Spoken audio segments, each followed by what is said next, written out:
Teacher class ആണോ അപ്പം? CRM കണ്ടില്ലേ? ഓക്കെ. ടീച്ചറല്ലേ? അതെ തോന്നുന്നുണ്ട്. അയ്യോ, അപ്പൊ ഇന്നലെ മാഡം ഇതെല്ലാം എടുത്തല്ലേ? ഇന്നലെ ക്ലാസ്സിൽ കയറാൻ പറ്റാത്തോണ്ട്.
Good morning, all.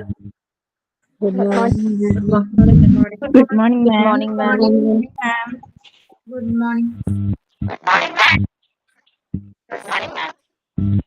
Good morning, ma'am. Okay.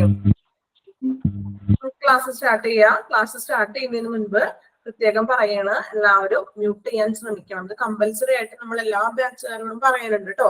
കാരണം ഭയങ്കര ഡിസ്റ്റർബൻസ് വരുന്ന നമുക്ക് ഒത്തിരി കംപ്ലൈൻസ് കാര്യങ്ങളും വരുന്നുണ്ട് മറ്റു സ്റ്റുഡൻസിൽ നിന്ന്. സോ മാക്സിമം എല്ലാവരും മ്യൂട്ട് ചെയ്യുക. ദെൻ നിങ്ങൾക്ക് എന്തെങ്കിലും ഡൗട്ട്സുകളോ കാര്യങ്ങളൊക്കെ ഉണ്ടെങ്കിൽ നമുക്ക് ക്ലാസ് കഴിഞ്ഞിട്ട് ലാസ്റ്റ് ഒരു 10 മിനിറ്റ്സ് നമുക്ക് ഡിസ്കഷനും മറ്റു കാര്യങ്ങളൊക്കെ ചെയ്യാം കേട്ടോ. ഓക്കെ, ടീച്ചർ ക്ലാസ് സ്റ്റാർട്ട് ചെയ്യുന്നതാണ്. ദെൻ എല്ലാവരും ഒന്ന് മാക്സിമം മ്യൂട്ട് ചെയ്യുക. നിങ്ങൾ മ്യൂട്ട് ചെയ്യാത്ത പക്ഷം നമ്മൾക്ക് ഇവിടുന്ന് ഓൾ മ്യൂട്ട് കൊടുക്കേണ്ടതായിട്ട് വരും കേട്ടോ. എന്തെങ്കിലും ഒരു ചെറിയ സൗണ്ടേ മറ്റുള്ളവർക്ക് നമുക്ക് ക്ലാസ്സിൽ തന്നെ ഒരു അല്ലെങ്കിൽ വോയിസ് ചിലപ്പോൾ ബ്രേക്ക് ചെയ്തൊക്കെ മറ്റുള്ളവർക്ക് കേൾക്കും. അത് കാരണം നമ്മൾ ഒരാൾ മ്യൂട്ട് ചെയ്യാത്ത കാരണമായിരിക്കാം. സോ എന്ത് ചെയ്യാം, മ്യൂട്ട് ചെയ്യണം കേട്ടോ. ദെൻ ഇപ്പൊ നമ്മൾ കഴിഞ്ഞ ക്ലാസ്സിൽ ഫ്രണ്ട് ഓഫീസ് ഡിപ്പാർട്ട്മെന്റിനെ കുറിച്ചാണ് നമ്മൾ എടുത്തുകൊണ്ടിരുന്നത് അല്ലെ. ഫ്രണ്ട് ഓഫീസ് ഡിപ്പാർട്ട്മെന്റ് നമ്മളൊരു കുറച്ച് ഏകദേശം ഒരു 2 പേജൊക്കെ നമ്മൾ എടുത്തെന്ന് തോന്നുന്നു. ദെൻ നമുക്കതൊന്ന് റിപ്പീറ്റ് ചെയ്തൊന്ന് ഒന്നുകൂടി ജസ്റ്റ് ഒന്ന് പറയാം.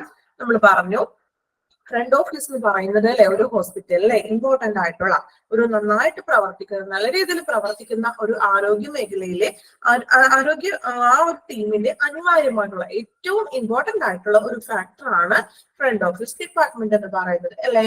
അവിടെയാണ് നമ്മൾ ഒത്തിരി കാര്യങ്ങൾ അവർ കൈകാര്യം ചെയ്യുന്നത് നമ്മൾ പറഞ്ഞായിരുന്നു. കുറച്ച് ഓരോ പാരഗ്രാഫായിട്ട് നമ്മൾ കുറച്ച് കാര്യങ്ങളൊക്കെ പറഞ്ഞായിരുന്നു അല്ലെ. നമ്മൾ ആദ്യം തന്നെ ചെല്ലുമ്പോൾ ഒരു ഹോസ്പിറ്റലില് നമ്മളെ പേഷ്യന്റ് ചെല്ലുമ്പോൾ ഡോക്ടറെ കാണുന്നതിന് മുൻപ് തന്നെ നമ്മൾ ഈ ഒരു ഫ്രണ്ട് ഓഫീസ് ഡിപ്പാർട്ട്മെന്റിലേക്കാണ് ചെല്ലുന്നതെന്നും ദെൻ അവിടെയാണ് നമ്മൾ എന്ത് ചെയ്യുക, അഡ്മിഷൻ പ്രൊസീജിയേഴ്സ് ഒക്കെ അവര് ചെയ്യുന്നത് അല്ലെ. നമ്മൾ അങ്ങനെ കുറച്ച് കാര്യങ്ങളൊക്കെ ഫ്രണ്ട് ഓഫീസ് ഡിപ്പാർട്ട്മെന്റ്സിനെ കുറിച്ച് പറഞ്ഞായിരുന്നു. ദെൻ നമ്മൾ നോക്കിയായിരുന്നു കസ്റ്റമർ എന്താണ് കസ്റ്റമർ അല്ലെ. നമ്മൾ പറഞ്ഞു കസ്റ്റമർ എന്ന് പറഞ്ഞിട്ടുണ്ടെങ്കിൽ ഒരു കസ്റ്റം എന്നുള്ള കസ്റ്റം എന്നുള്ളൊരു ടേമിൽ നിന്നാണ് ഡിറൈവ്ഡ് ചെയ്തിരിക്കുന്നത്. ദെൻ കസ്റ്റം മീൻസ് ഹാബിറ്റ് എന്നായിരുന്നു. ഇതൊക്കെ ഇമ്പോർട്ടൻസ് ആണ് കേട്ടോ, ഇമ്പോർട്ടന്റ് ആയിട്ടുള്ള പോയിന്റ് ആണ്. കോപ്പി ഉണ്ടെങ്കിൽ എന്ത് ചെയ്യാം, അണ്ടർലൈൻ ചെയ്ത് വെക്കാം കേട്ടോ. സോ അപ്പോ കസ്റ്റം എന്നുള്ള മീനിങ് കസ്റ്റം എന്നുള്ള ഒരു ടേമിൽ നിന്നാണ് കസ്റ്റമർ എന്നുള്ള ഒരു വാക്കുണ്ടായത് അല്ലെ. Then custom means habit. പിന്നെ നമ്മൾ എന്ത് പറഞ്ഞു, നമ്മൾ പറഞ്ഞു ഇപ്പൊ ഒരു കസ്റ്റമർ ഫ്രീക്വന്റ് ആയിട്ട് ഒരു ഷോപ്പിൽ നിന്ന് നമ്മൾ സാധനം വാങ്ങിക്കാൻ പോവുകയാണ് അല്ലെ. അപ്പൊ നമുക്ക് അവിടെ സാറ്റിസ്ഫാക്ഷൻ ഉണ്ടെങ്കിൽ നമ്മൾ വീണ്ടും എന്ത് ചെയ്യും, ആ ഷോപ്പിലേക്ക് തന്നെ പോകും അല്ലെ. അപ്പൊ ആ ഒരു കസ്റ്റമർ അല്ലെങ്കിൽ ആ ഒരു കസ്റ്റമറും അല്ലെങ്കിൽ ആ ഷോപ്പ് കീപ്പറും തമ്മിൽ നല്ലൊരു റിലേഷനാണ് അവിടെ കീപ്പ് ചെയ്ത് പോകുന്നത്. അയാള് ആ കസ്റ്റമറെ നിലനിർത്താനായിട്ട് നല്ല കാര്യങ്ങൾ അല്ലെങ്കിൽ കസ്റ്റമറിന് സപ്പോർട്ടീവ് ആയിട്ടുള്ള നല്ല രീതിയിൽ പ്രവർത്തിക്കുന്ന കസ്റ്റമറെ വിട്ടുപോകാണ്ടിരിക്കുക. ഈ ഒരു മെത്തേഡുകളൊക്കെ തന്നെയാണ് ഒരു ഹോസ്പിറ്റലിലെ ഫ്രണ്ട് ഓഫീസ് ഡിപ്പാർട്ട്മെന്റും അല്ലെങ്കിൽ ഹോസ്പിറ്റലും ചെയ്യുന്നത് അല്ലെ. അപ്പൊ നമ്മൾ കുറച്ച് കാര്യങ്ങളൊക്കെ പോയിന്റ്സ് ആയിട്ട് പറഞ്ഞായിരുന്നു. ദെൻ നമ്മൾ നോക്കി കസ്റ്റമർ സർവീസ് എന്തായിരുന്നു നോക്കി അല്ലെ. കസ്റ്റമർ സർവീസിൽ ഇമ്പോർട്ടന്റ് ആയിട്ട് നമ്മളിവിടെ പറഞ്ഞു ടർബൻ ആക്ടിലാണ്. ടർബൻ ആക്ട് എന്ന് പറഞ്ഞാൽ നമ്മൾ പറഞ്ഞു കസ്റ്റമർ റിലേറ്റഡ് ആയിട്ടുള്ള ആക്ട്സുകളാണ് ഈ ടർബൻ ആക്ട്സ് എന്നൊക്കെ പറയുന്നത്.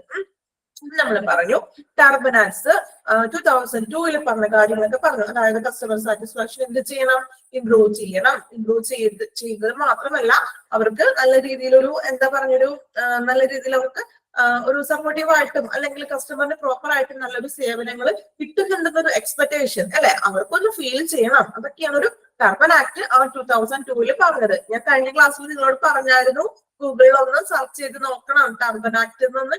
നിങ്ങൾ ഒന്ന് ഗൂഗിളിൽ കയറി നോക്കാം. നിങ്ങൾക്ക് കുറച്ച് ടർബൻ ആക്ടുകൾ ഓരോ ഇതിൽ കിട്ടുന്നതൊക്കെ അറിയാൻ പറ്റും ഞാൻ പറഞ്ഞായിരുന്നു. എത്ര പേര് നോക്കിയത് എനിക്കറിയില്ല. കുറച്ച് ദിവസമായി നമ്മുടെ ക്ലാസ് പോയിട്ട്. സോ ഇനി ഇപ്പൊ നോക്കിയിട്ടില്ലെങ്കിൽ കുഴപ്പമില്ല. ഇന്നത്തെ ക്ലാസ് കഴിയുമ്പോൾ ജസ്റ്റ് ഒന്ന് ഗൂഗിളിൽ ഒന്ന് സെർച്ച് ചെയ്ത് നോക്കണേ. ടർബൻ ആക്ട് എന്ന് പറഞ്ഞു കൊടുക്കുക. അപ്പൊ അതിന്റെ എന്താണെന്നുള്ളതൊരു ക്ലിയർ ആയിട്ടുള്ള ഒരു മീനിങ് നിങ്ങൾക്ക് കിട്ടും കേട്ടോ. വേറൊന്നല്ല, കസ്റ്റമർ റിലേറ്റഡ് ആയിട്ട് വരുന്ന ആക്ടുകളാണ് ഈ ടർബൻ ആക്ട് എന്ന് ഉദ്ദേശിക്കുന്നത് കേട്ടോ. അത് 2018 ഉണ്ടാവാം, 2002, 2000 ഉണ്ടാവാം. സോ നമുക്ക് ഇവിടെ പറഞ്ഞിട്ടുള്ള ആ ഒരു കോഡ് എന്ന് പറയുന്നത് 2002 കേട്ടോ. നിങ്ങളൊന്ന് സെർച്ച് ചെയ്ത് നോക്കണേ. അപ്പൊ നമ്മൾ കസ്റ്റമർ സർവീസ് പറഞ്ഞു. നമ്മൾ CRM പറഞ്ഞായിരുന്നു അല്ലെ. CRM നമ്മൾ പറഞ്ഞു ഒരു എന്താ കസ്റ്റമർ റിലേഷൻ മാനേജ്മെന്റ് അല്ലെ. നമ്മൾ പറഞ്ഞു എല്ലാം കമ്പ്യൂട്ടറൈസ്ഡ് ആണ്. കമ്പ്യൂട്ടറൈസ്ഡ് ആയിട്ട് പേഴ്സണൽ ഡീറ്റെയിൽസും അല്ലെങ്കിൽ മറ്റേ ഒരു പേഷ്യൻസിനെ സംബന്ധിച്ചിരുന്ന എന്താ അപ്പോയിന്റ്മെന്റ്സും കാര്യങ്ങളും അങ്ങനെയുള്ള ഡീറ്റെയിൽസ് എല്ലാം ഒരു ഉൾക്കൊള്ളുന്ന ഒരു മെഡിക്കൽ ഹിസ്റ്ററിയോ അല്ലെങ്കിൽ ഒരു ഓവർവ്യൂ ആയിട്ടുള്ള ഒരു പേഷ്യന്റിനെ സംബന്ധിച്ച് വരുന്ന ഓവർവ്യൂ ആണ് നമ്മളൊരു CRM-ൽ കാണുന്നതെന്ന് പറഞ്ഞു. ഇങ്ങനെയുള്ളൊരു CRM കൊണ്ടുവരുന്ന അഡ്വാൻറ്റേജസും നമ്മൾ കുറച്ച് നോക്കിയായിരുന്നു അല്ലെ. ഇനി റിപ്പീറ്റ് ചെയ്ത് പറയണ്ടല്ലോ അഡ്വാൻറ്റേജസ് ഒക്കെ. നമ്മൾ വായിച്ച പോയിന്റ്സ് ഒക്കെ തന്നെയാണ്. ഒരു കണ്ടിന്യൂ കിട്ടാൻ വേണ്ടിയിട്ടാണ് ഇപ്പൊ ഞാൻ റിപ്പീറ്റ് പറഞ്ഞത്. ഇപ്പൊ കഴിഞ്ഞ ക്ലാസ്സിൽ ഇല്ലാത്തവർക്കാണെങ്കിൽ ഒന്ന് ഇങ്ങനെ പറയുമ്പോൾ പെട്ടെന്ന് നിങ്ങൾക്ക് കിട്ടുമല്ലോ, അല്ലെങ്കിൽ റെക്കോർഡ് ക്ലാസ് കാണണം എങ്കിൽ പോലും ഒന്ന് റിപ്പീറ്റ് ചെയ്തിരുന്നോളൂ കേട്ടോ. ദെൻ നമ്മള് ഒരു CRM സോഫ്റ്റ്വെയറിന്റെ സാമ്പിൾ ആണ് കണ്ടോ. നമ്മൾ പറഞ്ഞ കാര്യങ്ങളൊക്കെ തന്നെയാണ് പേഷ്യന്റിനെ സംബന്ധിച്ച് വരുന്ന name, date of birth, gender, പിന്നെ മെഡിക്കൽ നമ്മൾ പറഞ്ഞു ഡ്രഗ്സിന്റെ ഡീറ്റെയിൽസും കാര്യങ്ങളും അങ്ങനെയുള്ള കാര്യങ്ങളെല്ലാം വരുന്നുണ്ട്. ഒരു സാമ്പിൾ ആണ് കൊടുത്തിരിക്കുന്നത്. ഇനി അപ്പോയിന്റ്മെന്റ് സംബന്ധിച്ച് വരുന്ന ഡീറ്റെയിൽസ് ഇതെല്ലാമാണ് ആ ഒരു അഡ്മിഷൻ ഡിപ്പാർട്ട്മെന്റിൽ അല്ലെങ്കിൽ ഫ്രണ്ട് ഓഫീസ് ഡിപ്പാർട്ട്മെന്റിൽ അവരുടെ സിസ്റ്റത്തിൽ എൻട്രി ചെയ്യുന്ന കാര്യങ്ങളാണ് ആ ഒരു 2 ബോക്സിലായിട്ട് ഒരു മോഡൽ പോലെ നമുക്ക് തന്നിരിക്കുന്നത്. അപ്പൊ നോക്കുമ്പോൾ തന്നെ നിങ്ങൾക്ക് ഒരു ക്ലിയർ ഐഡിയ കിട്ടിയില്ലേ. നമ്മൾ ആദ്യം പറഞ്ഞ എല്ലാ കാര്യങ്ങളും ഇതിൽ ഉൾപ്പെടുത്തിയിട്ടുണ്ട്. നമ്മള് നെക്സ്റ്റ് ഇന്ന് സ്റ്റാർട്ട് ചെയ്യുന്നതാണ്. കുറച്ച് ക്വസ്റ്റ്യൻസ് എടുത്ത് പോകുന്നുള്ളൂ. വലിയ കുഴപ്പമില്ലാത്തതാണ്. നിങ്ങൾക്ക് ഓരോന്നും നല്ല രീതിയിൽ മനസ്സിലായിട്ട് മാത്രം നെക്സ്റ്റ് സെഷനിലോട്ട് പോകുന്നുള്ളൂ. ഓക്കെ. അപ്പൊ നമ്മൾ അത്രയും കാര്യങ്ങൾ CRM വരെ ഓക്കെ ആണല്ലോ. CRM എന്താണെന്നൊക്കെ ഒരു ഇനി ആർക്കും ഡൗട്ട്സ് ഒന്നും ഇല്ലാന്ന് വിചാരിക്കുന്നു. മാക്സിമം നല്ല രീതിയിൽ അത് പറഞ്ഞു തന്നിട്ടുണ്ടെന്നാണ് എന്റെ വിശ്വാസം. Okay. Vital functions of front office നമ്മൾ പറഞ്ഞു. ഫ്രണ്ട് ഓഫീസ് ആണ് ഒരു നല്ല രീതിയിൽ പ്രവർത്തിക്കുന്ന ഒരു ഹോസ്പിറ്റലിന്റെ അനിവാര്യ ഘടകം എന്ന് പറഞ്ഞത്.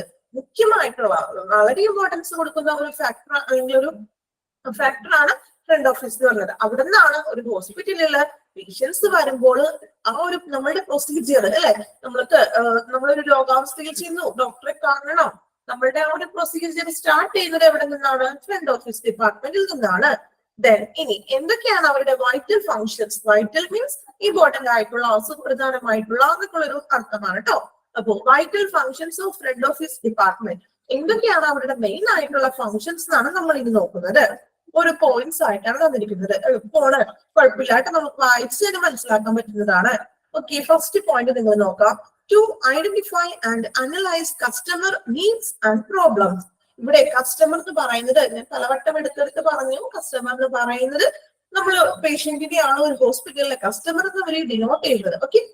To identify and analyse customer needs and problems അല്ലെ. നമ്മളുടെ പേഷ്യൻസിനെ സംബന്ധിച്ച് അവരുടെ ആവശ്യങ്ങൾ എന്താണ്, അവരുടെ പ്രോബ്ലംസ് എന്താണ്, അതിനെ അറിയുകയും ദെൻ അതിനെന്ത് ചെയ്യണം, തിരിച്ചറിയാനും അതൊന്ന് അനലൈസ് ചെയ്യണം അല്ലെ, അതിനൊന്ന് വിശകലനം ചെയ്യണം അല്ലെ. നമ്മൾ പറഞ്ഞു ഓക്കെ, ഏത് ഡോക്ടറെയാണ് കാണേണ്ടത് അല്ലെ, നമ്മൾ ചോദിക്കില്ലേ അപ്പോയിന്റ്മെന്റ് എടുക്കുമ്പോൾ ഫ്രണ്ട് ഓഫീസിൽ. ഓക്കെ, എന്താണ് അങ്ങനെ അവരുടെ എന്തെങ്കിലും പ്രോബ്ലംസ് ഉണ്ടെങ്കിൽ അവർ ചോദിക്കും ഞങ്ങൾക്ക് ഇന്ന അസുഖമാണ്, അപ്പൊ ഏത് ഡോക്ടറെ ആയിരിക്കും. ചിലപ്പോൾ എല്ലാവർക്കും നല്ല രീതിയിൽ അറിവുള്ള ഒരൊന്നും ഉണ്ടാവില്ലല്ലോ, എല്ലാവരുടെ ലെവല് ഒരേ ലെവലായിരിക്കില്ലല്ലോ. അപ്പൊ അറിയാത്തവരൊക്കെ ആണെങ്കിൽ ചോദിക്കും ഇതിന്റെ അങ്ങനെ സ്പെഷ്യലിസ്റ്റ് ഉണ്ടോ, അല്ലെങ്കിൽ ഇന്ന അസുഖമാണ്, അപ്പൊ അതിന് നമ്മൾ ഏത് ഡോക്ടറെ കാണിക്കും അല്ലെ, അങ്ങനെയുള്ള കാര്യങ്ങൾ. അപ്പൊ അവരുടെ ആവശ്യങ്ങൾ എന്താണോ അല്ലെങ്കിൽ അവരുടെ പ്രശ്നങ്ങൾ എന്താണോ അതിനെ ഐഡന്റിഫൈ ചെയ്യാനും ദെൻ അതിനൊരു അനലൈസ് ചെയ്യണം. അവർക്ക് അതിനെപ്പറ്റി ഒന്നും ചിലപ്പോൾ അറിവില്ലാത്തവരൊക്കെ ഉണ്ടാവും അല്ലെ, ഇച്ചിരി ഏജ്ഡ് ആയിട്ടുള്ളവരോ അല്ലെങ്കിൽ ഇതുമായിട്ട് വലിയ റിലേറ്റഡ് ബന്ധമൊന്നും ഇല്ലാത്തവരൊക്കെ ഉണ്ടാവും. അങ്ങനെയുള്ളവർക്ക് എന്ത് ചെയ്യാം, അങ്ങനെയുള്ള കാര്യങ്ങളൊക്കെ ഒന്ന് പറഞ്ഞു കൊടുക്കുക. Then second point, recognize the most common reason for customer complaints. Recognize the most common reasons for, അതായത് പരാതികൾ, ഇപ്പോ കസ്റ്റമർ കംപ്ലൈൻസുകളൊക്കെ ഉണ്ടാവുമല്ലോ, പേഷ്യൻസിനെ സംബന്ധിച്ച് എന്തെങ്കിലും പരാതികളൊക്കെ ഉണ്ടാവും. ചിലപ്പോൾ ഹോസ്പിറ്റലിന്റെ ഭാഗത്തു നിന്നോ എന്തെങ്കിലും ഭാഗത്തു നിന്നൊക്കെ അവർക്ക് ചെറിയ ചെറിയ കംപ്ലൈൻസ് ഒക്കെ ഉണ്ടാവുമല്ലോ, ഫുൾ സാറ്റിസ്ഫൈഡ് ഒന്നും ആയിരിക്കില്ലല്ലോ. അപ്പൊ അങ്ങനെയുള്ള കംപ്ലൈൻസുകൾ ഉണ്ടെങ്കിൽ അതിന്റെ കാരണങ്ങൾ എന്താണ്, recognise the most common reason, main ആയിട്ട് എന്താണ് ബേസിക് ആയിട്ടുള്ള ഒരു കാരണങ്ങൾ അല്ലെ, എന്താണ് ഇങ്ങനെ ഈ കംപ്ലൈന്റ്സ് വരുന്നവന്, ഇപ്പോ മാനേജ്മെന്റിന്റെ ഭാഗത്തു നിന്നാണോ സ്റ്റാഫിന്റെ ഭാഗത്തു നിന്നാണോ എന്താണെന്നുള്ള ഒരു കാരണം കണ്ടെത്തുക. Then മൂന്നാമത്തെ പോയിന്റ് നോക്കാം, discover techniques to cultivate and maintain special customer relationships. Discover means കണ്ടെത്തുക, ഡിസ്കവറി ചാനൽ എന്നൊക്കെ കേട്ടാറില്ലേ. അപ്പോ ഡിസ്കവർ കണ്ടെത്തുക, discover techniques to cultivate and maintain special customer relationship അല്ലെ. ഇപ്പോ അതായത് കസ്റ്റമർ റിലേഷൻസ് വളർത്തിയെടുക്കുന്നതിന്, കസ്റ്റമർ പേഷ്യൻസുമായിട്ടുള്ള ആ ഒരു റിലേഷൻഷിപ്പ് അല്ലെ, ആ ഒരു ബന്ധമുണ്ട് അല്ലെ, ആ ഒരു റിലേഷൻഷിപ്പ് വളർത്തിയെടുക്കുന്നതിനുള്ള സാങ്കേതിക വിദ്യകൾ, ടെക്നിക്സുകൾ, പുതിയ ടെക്നിക്സുകൾ കണ്ടെത്തുക. ഏതൊക്കെ രീതിയിൽ നമുക്ക് ഈ പേഷ്യൻസിനെ നിലനിർത്താൻ സാധിക്കും അല്ലെ, അപ്പോ എന്തൊക്കെ അതിനുവേണ്ടി നമുക്ക് എന്തൊക്കെ കാര്യങ്ങൾ ചെയ്യാൻ പറ്റും എന്നുള്ളൊരു ടെക്നിക്സുകൾ എന്ത് ചെയ്യുക, കണ്ടെത്തുക. നാലാമത്തെ പോയിന്റ് നോക്കാം, assess your communication style and use two-way communication skills to level with the people, to accept the feedback from them and to discuss the problem. ഒന്നുകൂടി നോക്കാം, access your communication style and use two-way communication skills to level with people, to accept feedback from them and to discuss problems. ഇവിടെ എന്താ പറയുന്നത്, നമ്മൾ പറഞ്ഞു നമ്മളുടെ ഒരു communication style, അതായത് ടു വേ കമ്മ്യൂണിക്കേഷൻ. ഇപ്പോ ഹോസ്പിറ്റലിന്റെ ഭാഗത്ത് നിന്നും പേഷ്യൻസിന്റെ ഭാഗത്ത്, അതാണ് ഈ ടു വേ എന്ന് ഉദ്ദേശിക്കുന്നത്. സോ അവര് തമ്മിലുള്ള ആ ഒരു കമ്മ്യൂണിക്കേഷൻ അല്ലെ, അവർ തമ്മിലുള്ള ഒരു കമ്മ്യൂണിക്കേഷൻ മീൻസ് അറിയാലോ, ആ ഒരു കമ്മ്യൂണിക്കേഷൻ, ആ ഒരു ശൈലി വിലയിരുത്തുകയും പിന്നെ ആ ഒരു അവരുടെ ഫീഡ്ബാക്ക് അല്ലെ, ഇനി ആ അവരുടെ ഫീഡ്ബാക്ക് എന്താണ് അവരുടെ ഫീഡ്ബാക്ക് എന്നും അല്ലെങ്കിൽ ആ ഒരു പേഷ്യൻസിനെ സംബന്ധിച്ച് വരുന്ന പ്രശ്നങ്ങൾ എന്താണെന്ന് മനസ്സിലാക്കിയിട്ട് അത് പേഷ്യൻസിന്റെ ലെവൽ അനുസരിച്ച് അവരോട് പെരുമാറുക. പേഷ്യൻസിന്റെ ലെവൽ എന്ന് ഉദ്ദേശിക്കുന്നത് ഞാൻ പറഞ്ഞു എല്ലാവരും ഒരേ ലെവലായിരിക്കില്ല അല്ലെ, ചിലവർക്ക് അത്യാവശ്യം കാര്യങ്ങളൊക്കെ അറിയാവുന്നവരുണ്ടാവും, ചിലവര് എന്താ പറയാ ഇപ്പോ സാധാ ഒരു ലോക്കൽ താഴെ തട്ടിലുള്ള പേഷ്യൻസ് ഒക്കെ ഉണ്ടാവും, അവർക്ക് ചിലപ്പോ ഒത്തിരി കാര്യങ്ങളൊന്നും അറിയില്ല. അപ്പൊ അവർക്ക് മനസ്സിലാവുന്ന രീതിയിൽ അവരോട് കുറച്ച് സപ്പോർട്ടീവ് ആയിട്ട് എല്ലാവരെയും ഒരുപോലെ തന്നെ കണ്ടുകൊണ്ട് ഇപ്പൊ ഓരോ ലെവൽ അനുസരിച്ച് പേഷ്യൻസിന്റെ, ഞാൻ പറഞ്ഞു ചിലവര് ചിലപ്പോ അത്യാവശ്യം ഹോസ്പിറ്റലായിട്ട് റിലേറ്റഡ് ആയിട്ടുള്ള പേഷ്യൻസ് ഒക്കെ ഉണ്ടാകാം അല്ലെ. അപ്പോ അങ്ങനെ ഇപ്പോ അല്ലെങ്കിൽ ഒട്ടും തന്നെ അറിയാത്ത പീപ്പിൾസ് ഉണ്ടാകും. അപ്പൊ അങ്ങനെയുള്ളവരോടും എല്ലാവരോടും അവരുടെ ഫീഡ്ബാക്ക് എന്താണെന്നും അല്ലെങ്കിൽ എന്താണ് അവരുടെ പ്രശ്നങ്ങളെന്ന് ചോദിച്ച് ഒന്ന് മനസ്സിലാക്കുക. ഓക്കെ, ലാസ്റ്റ് പോയിന്റ് നോക്കാം, identify specific problems in your customer service programme and apply treatment. Identify specific problem in your customer service അല്ലെ, അതായത് ഐഡന്റിഫൈ അതായത് കസ്റ്റമർക്ക് കൊടുക്കുന്ന സർവീസുകളിലെ ഒരു സ്പെസിഫിക് ആയിട്ടുള്ള പ്രശ്നങ്ങൾ തിരിച്ചറിയണം. ദെൻ അതിനുള്ള ഒരു അപ്ലൈ ട്രീറ്റ്മെന്റ്, പ്രോപ്പർ ആയിട്ടുള്ള എന്താണ് അവരുടെ പ്രശ്നം തിരിച്ചറിഞ്ഞിട്ട് പ്രോപ്പർ ആയിട്ടുള്ള ട്രീറ്റ്മെന്റുകൾ പ്രൊവൈഡ് ചെയ്യുക. ഓക്കെ, അപ്പൊ ഇതാണ് വൈറ്റൽ ഫങ്ഷൻസ് ഓഫ് ഫ്രണ്ട് ഓഫീസിന്റെ പ്രധാനപ്പെട്ട 5 ഫങ്ഷൻസ് എന്ന് പറയുന്നത്. ക്ലിയർ ആണെന്ന് വിചാരിക്കുന്നു. ലാസ്റ്റ് ഞാൻ ഒന്നും കൂടി റിപ്പീറ്റ് ചെയ്യാം. ഓക്കെ അല്ലേ, എല്ലാവരും ഓക്കെ ആണെന്ന് വിചാരിക്കുന്നു കേട്ടോ, കുഴപ്പമില്ല, നമുക്ക് മനസ്സിലാവുന്ന പോയിന്റ്സ് ഒക്കെ തന്നെയാണ് കേട്ടോ. ചേർത്ത് സ്ലോവിലൊന്ന് പറഞ്ഞു തന്നത്. ഇനി എന്തെങ്കിലും സ്പീഡ് കൂടുന്നുണ്ടെങ്കിൽ നിങ്ങളൊന്ന് കമന്റ് ഇട്ടാൽ മതി കേട്ടോ. മാക്സിമം ഒരു പോയിന്റ് ഞാൻ 2 പ്രാവശ്യം റിപ്പീറ്റ് ചെയ്ത് പറയുന്നുണ്ട്. ഇനി ഇതിൽ കൂടുതൽ എക്സ്പ്ലനേഷൻ വേണ്ടാലോ, ഇതൊക്കെ കുഞ്ഞു കുഞ്ഞു പോയിന്റ്സ് അല്ലേ. നമുക്കിനി ലാസ്റ്റ് ഇത്ര പോർഷൻസ് എടുത്തതിന് ശേഷം ലാസ്റ്റ് ഒന്നും കൂടി റിപ്പീറ്റ് ചെയ്യാം കേട്ടോ. ദെൻ അപ്പൊ നമ്മൾ ഫ്രണ്ട് ഓഫീസിന്റെ വൈറ്റൽ ഫങ്ഷൻസ് പഠിച്ചു. വൈറ്റൽ, സുപ്രധാനമായിട്ട് ഈ ഒരു 5 കാര്യങ്ങളാണ് അവർ ചെയ്യുന്നത്. ഓക്കെ, ഇനി നമ്മൾ നോക്കാൻ പോകുന്നത് functions of front office in hospital. നമ്മൾ നേരത്തെ പറഞ്ഞത് സുപ്രധാനമായിട്ടുള്ള അതും ഫങ്ഷൻസ് ആണ്. അത് ഒരു ഓവറോൾ ആയിട്ട് വരുന്ന 5 ഫങ്ഷൻസ് ആണ് നമ്മൾ ഇതിക്ക് മുന്നേ നമ്മൾ പറഞ്ഞത്. വൈറ്റൽ ഫങ്ഷൻസ്, സുപ്രധാനമായിട്ടുള്ള 5 ഫങ്ഷൻസ് ആണ്. ദെൻ പറയുന്നത് ബാക്കിയുള്ള ഫ്രണ്ട് ഓഫീസ് ചെയ്യുന്ന ഫങ്ഷൻസ് കേട്ടോ. മാറിപ്പോ നിങ്ങൾക്ക് കൺഫ്യൂഷൻ ആകേണ്ട കാര്യമൊന്നുമില്ല. 5 പോയിന്റ് എന്ന് പറയുന്നത് വൈറ്റൽ ഫങ്ഷൻസ്, ഇമ്പോർട്ടന്റ് ആയിട്ടുള്ള 5 ഫങ്ഷൻസ്. ദെൻ നമ്മൾ ബാക്കി ഫങ്ഷൻസ് ഒക്കെയാണ് ഇനി പറയുന്നത്. നോക്കാം കേട്ടോ. Functions of front office hospital നോക്കാം. ഫസ്റ്റ് ചെയ്യുന്നത് രജിസ്ട്രേഷൻ അല്ലെ. നമുക്കറിയാലോ, രജിസ്ട്രേഷൻ നമ്മൾ പറഞ്ഞു. നമ്മൾ നമ്മൾ അപ്പോയിന്റ്മെന്റ് എടുക്കാൻ പോകുന്നു. അപ്പൊ നമ്മളുടെ ഡീറ്റെയിൽസും കാര്യങ്ങളൊക്കെ എന്ത് ചെയ്യും? രജിസ്ട്രേഷൻ ചെയ്യുന്നു. രജിസ്ട്രേഷൻ ആണ് ആദ്യത്തെ ഒരു ഫംഗ്ഷൻ എന്ന് പറയുന്നത്. നോക്കാം. The patient just coming for treatment or willing to show a consultant. അല്ലെ, ഒരു പേഷ്യന്റിനെയോ അല്ലെങ്കിൽ ഇവിടെ ഗസ്റ്റ് ഉദ്ദേശിക്കുന്നത് മീൻസ് പേഷ്യന്റ് ആണ്. അല്ലെങ്കിൽ നമ്മൾ പറഞ്ഞു ഇപ്പോ വേറെ ആരാണ് നമ്മൾ ഡോക്ടറെ കാണാനായിട്ട് വരുന്നത്? കൂടുതലും പേഷ്യൻസ് അല്ലെ ഡോക്ടറെ കാണാൻ വരിക. സോ അപ്പോ ഇങ്ങനെ വരുന്ന പേഷ്യൻസ് അല്ലെങ്കിൽ ചികിത്സയ്ക്ക് വരുന്നവര് ആരാണോ ചികിത്സയ്ക്ക് വേണ്ടി കൺസൾട്ടന്റിനെ കാണാൻ കൺസൾട്ടൻസ് ചെയ്യാൻ വേണ്ടി വരുന്നത്, അവരെയാണ് രജിസ്ട്രേഷൻ ചെയ്യുന്നത്. ദെൻ രജിസ്ട്രിങ് ഗസ്റ്റസ്, എങ്ങനെയാണ് രജിസ്റ്റർ ചെയ്യുന്നത് നോക്കാം കേട്ടോ. രജിസ്ട്രിങ് അതിഥികളെ എങ്ങനെയാണ് അവര് രജിസ്റ്റർ ചെയ്യുന്നതെന്നാണ് നോക്കാം. The hospital needs to keep a complete register of guests is essential for other departments as well as. അല്ലെ, ഹോസ്പിറ്റല് മറ്റു വകുപ്പുകളുമായിട്ടും ഒരു പൂർണ്ണ രജിസ്റ്റർ സൂക്ഷിക്കണം. നമ്മൾ പറഞ്ഞു ഈ ഒരു രജിസ്ട്രേഷൻ നമ്മളുടെ പേരും നമ്മളുടെ അഡ്രസ്സും നമ്മളുടെ ഡീറ്റെയിൽസും കാര്യങ്ങളൊക്കെ എന്ത് ചെയ്യും? അവര് കമ്പ്യൂട്ടറിൽ ഒന്ന് ഫീഡ് ചെയ്യും. ദെൻ ഈ ഒരു കാര്യം തന്നെ നമ്മളുടെ ആ ഡീറ്റെയിൽസും കാര്യങ്ങളും അവര് മറ്റു നമ്മൾ പറഞ്ഞു register with other department as well, മറ്റു ഡിപ്പാർട്ട്മെന്റിലോട്ടും കൂടി അത് സെൻഡ് ചെയ്യണം. നമ്മൾ പറഞ്ഞു നമ്മളവിടെ രജിസ്റ്റർ ചെയ്തു. ദെൻ എന്താ പറയാ, മെഡിസിൻ വാങ്ങിക്കണം. ഫാർമസിയിലാണെങ്കിൽ ഈ ഒരു നമ്മുടെ അഡ്രസ്സും കാര്യങ്ങളും അവരുടെ ഫാർമസിയിലത്തെ ആ സിസ്റ്റത്തിലോട്ട് കമ്പ്യൂട്ടറിലോട്ട് എന്ത് ചെയ്യും? മെയിൽ ചെയ്ത് കൊടുക്കും. അപ്പോൾ മറ്റു ഡിപ്പാർട്ട്മെന്റിലോട്ടും കൂടി നമ്മുടെ ഡീറ്റെയിൽസ് കാര്യങ്ങൾ എന്ത് ചെയ്യുക? ഒന്ന് കീപ്പ് അല്ലെങ്കിൽ മെയിൽ ചെയ്ത് കൊടുക്കുക. ദെൻ ഇനി എന്തൊക്കെ കാര്യങ്ങളാണ് അതിനകത്ത് വരുന്നതെന്നാണ് കേട്ടോ. ഈ എന്തൊക്കെ സംഭവങ്ങളാണ് നമ്മൾ അതർ ഡിപ്പാർട്ട്മെന്റ്സിൽ കൊടുക്കണം എന്ന് പറഞ്ഞില്ലേ, അതിനാൽ എന്തൊക്കെയാണ് കൊടുക്കേണ്ടത് നോക്കാം കേട്ടോ. Medical record, admission, billing, ward, diagnostic and others. Medical record അല്ലെ, അതായത് മെഡിക്കൽ നമ്മുടെ ഡീറ്റെയിൽസ് കാര്യങ്ങളെല്ലാം. പിന്നെ അഡ്മിഷന്റെ പ്രൊസീജിയേഴ്സ് അല്ലെ. ദെൻ ബില്ലിംഗ് അല്ലെ, നമ്മൾ പറഞ്ഞു ഇപ്പോ ഫാർമസിയിൽ എത്ര എമൗണ്ട് ആയി, അല്ലെങ്കിൽ ഡോക്ടർ കൺസൾട്ടൻസിന് ഇത്ര രൂപ നമുക്ക് അഡ്മിഷൻ ടൈമിൽ ആ ഒരു ഫീസും കൂടിയാണ് അവർ ഉൾപ്പെടുത്തുന്നത് അല്ലെ. ദെൻ ബില്ലിംഗ് ഓരോ ടെസ്റ്റുകൾക്കുള്ളത്, അല്ലെങ്കിൽ വാർഡ് ഡയഗ്നോസിസ്, ഇപ്പോ അഡ്മിറ്റഡ് ആണെങ്കിൽ ആ വാർഡിന്റെ ഡീറ്റെയിൽസും കാര്യങ്ങളൊക്കെ വേണം അല്ലെ. ഡയഗ്നോസ്റ്റിക്, അതായത് എന്തൊക്കെയാണ് ടെസ്റ്റുകൾ നടത്തിയത്, ടെസ്റ്റുകൾ. ദെൻ ബാക്കിയുള്ള എന്തെങ്കിലും അതേഴ്സ് ഡീറ്റെയിൽസും കാര്യങ്ങളും ഉണ്ടെങ്കിൽ അതുകൂടി ഇതിൽ ഉൾപ്പെടുത്തിയിരിക്കും. ഇതൊക്കെയാണ് രജിസ്ട്രേഷൻ ഡിപ്പാർട്ട്മെന്റിൽ അവർ ചെയ്യുന്ന കാര്യങ്ങൾ. നമുക്ക് നോർമലി എല്ലാവർക്കും അറിയാവുന്ന കാര്യങ്ങളൊക്കെ തന്നെയാണ്. കോമൺ ആയിട്ട് നമ്മൾ കണ്ടറിഞ്ഞ അല്ലെങ്കിൽ കേട്ടറിഞ്ഞിട്ടുള്ള കാര്യങ്ങളാണ്. ഓക്കെ, ഒരു പോയിന്റ് കൂടി അവിടെ പറയുന്നുണ്ട്. Data needed for registration. ഇനി ആ ഒരു ഡാറ്റ ചെയ്യാൻ, അതായത് രജിസ്ട്രേഷൻ ചെയ്യാൻ വേണ്ട കാര്യങ്ങൾ എന്തൊക്കെയാണെന്ന് കേട്ടോ. നിങ്ങൾക്ക് അറിയാവുന്നതൊക്കെയാണ് പേഴ്സണൽ ഡാറ്റ അല്ലെ. പേഴ്സണൽ ഡാറ്റയിൽ വരുന്നത് എന്തൊക്കെയാണ്?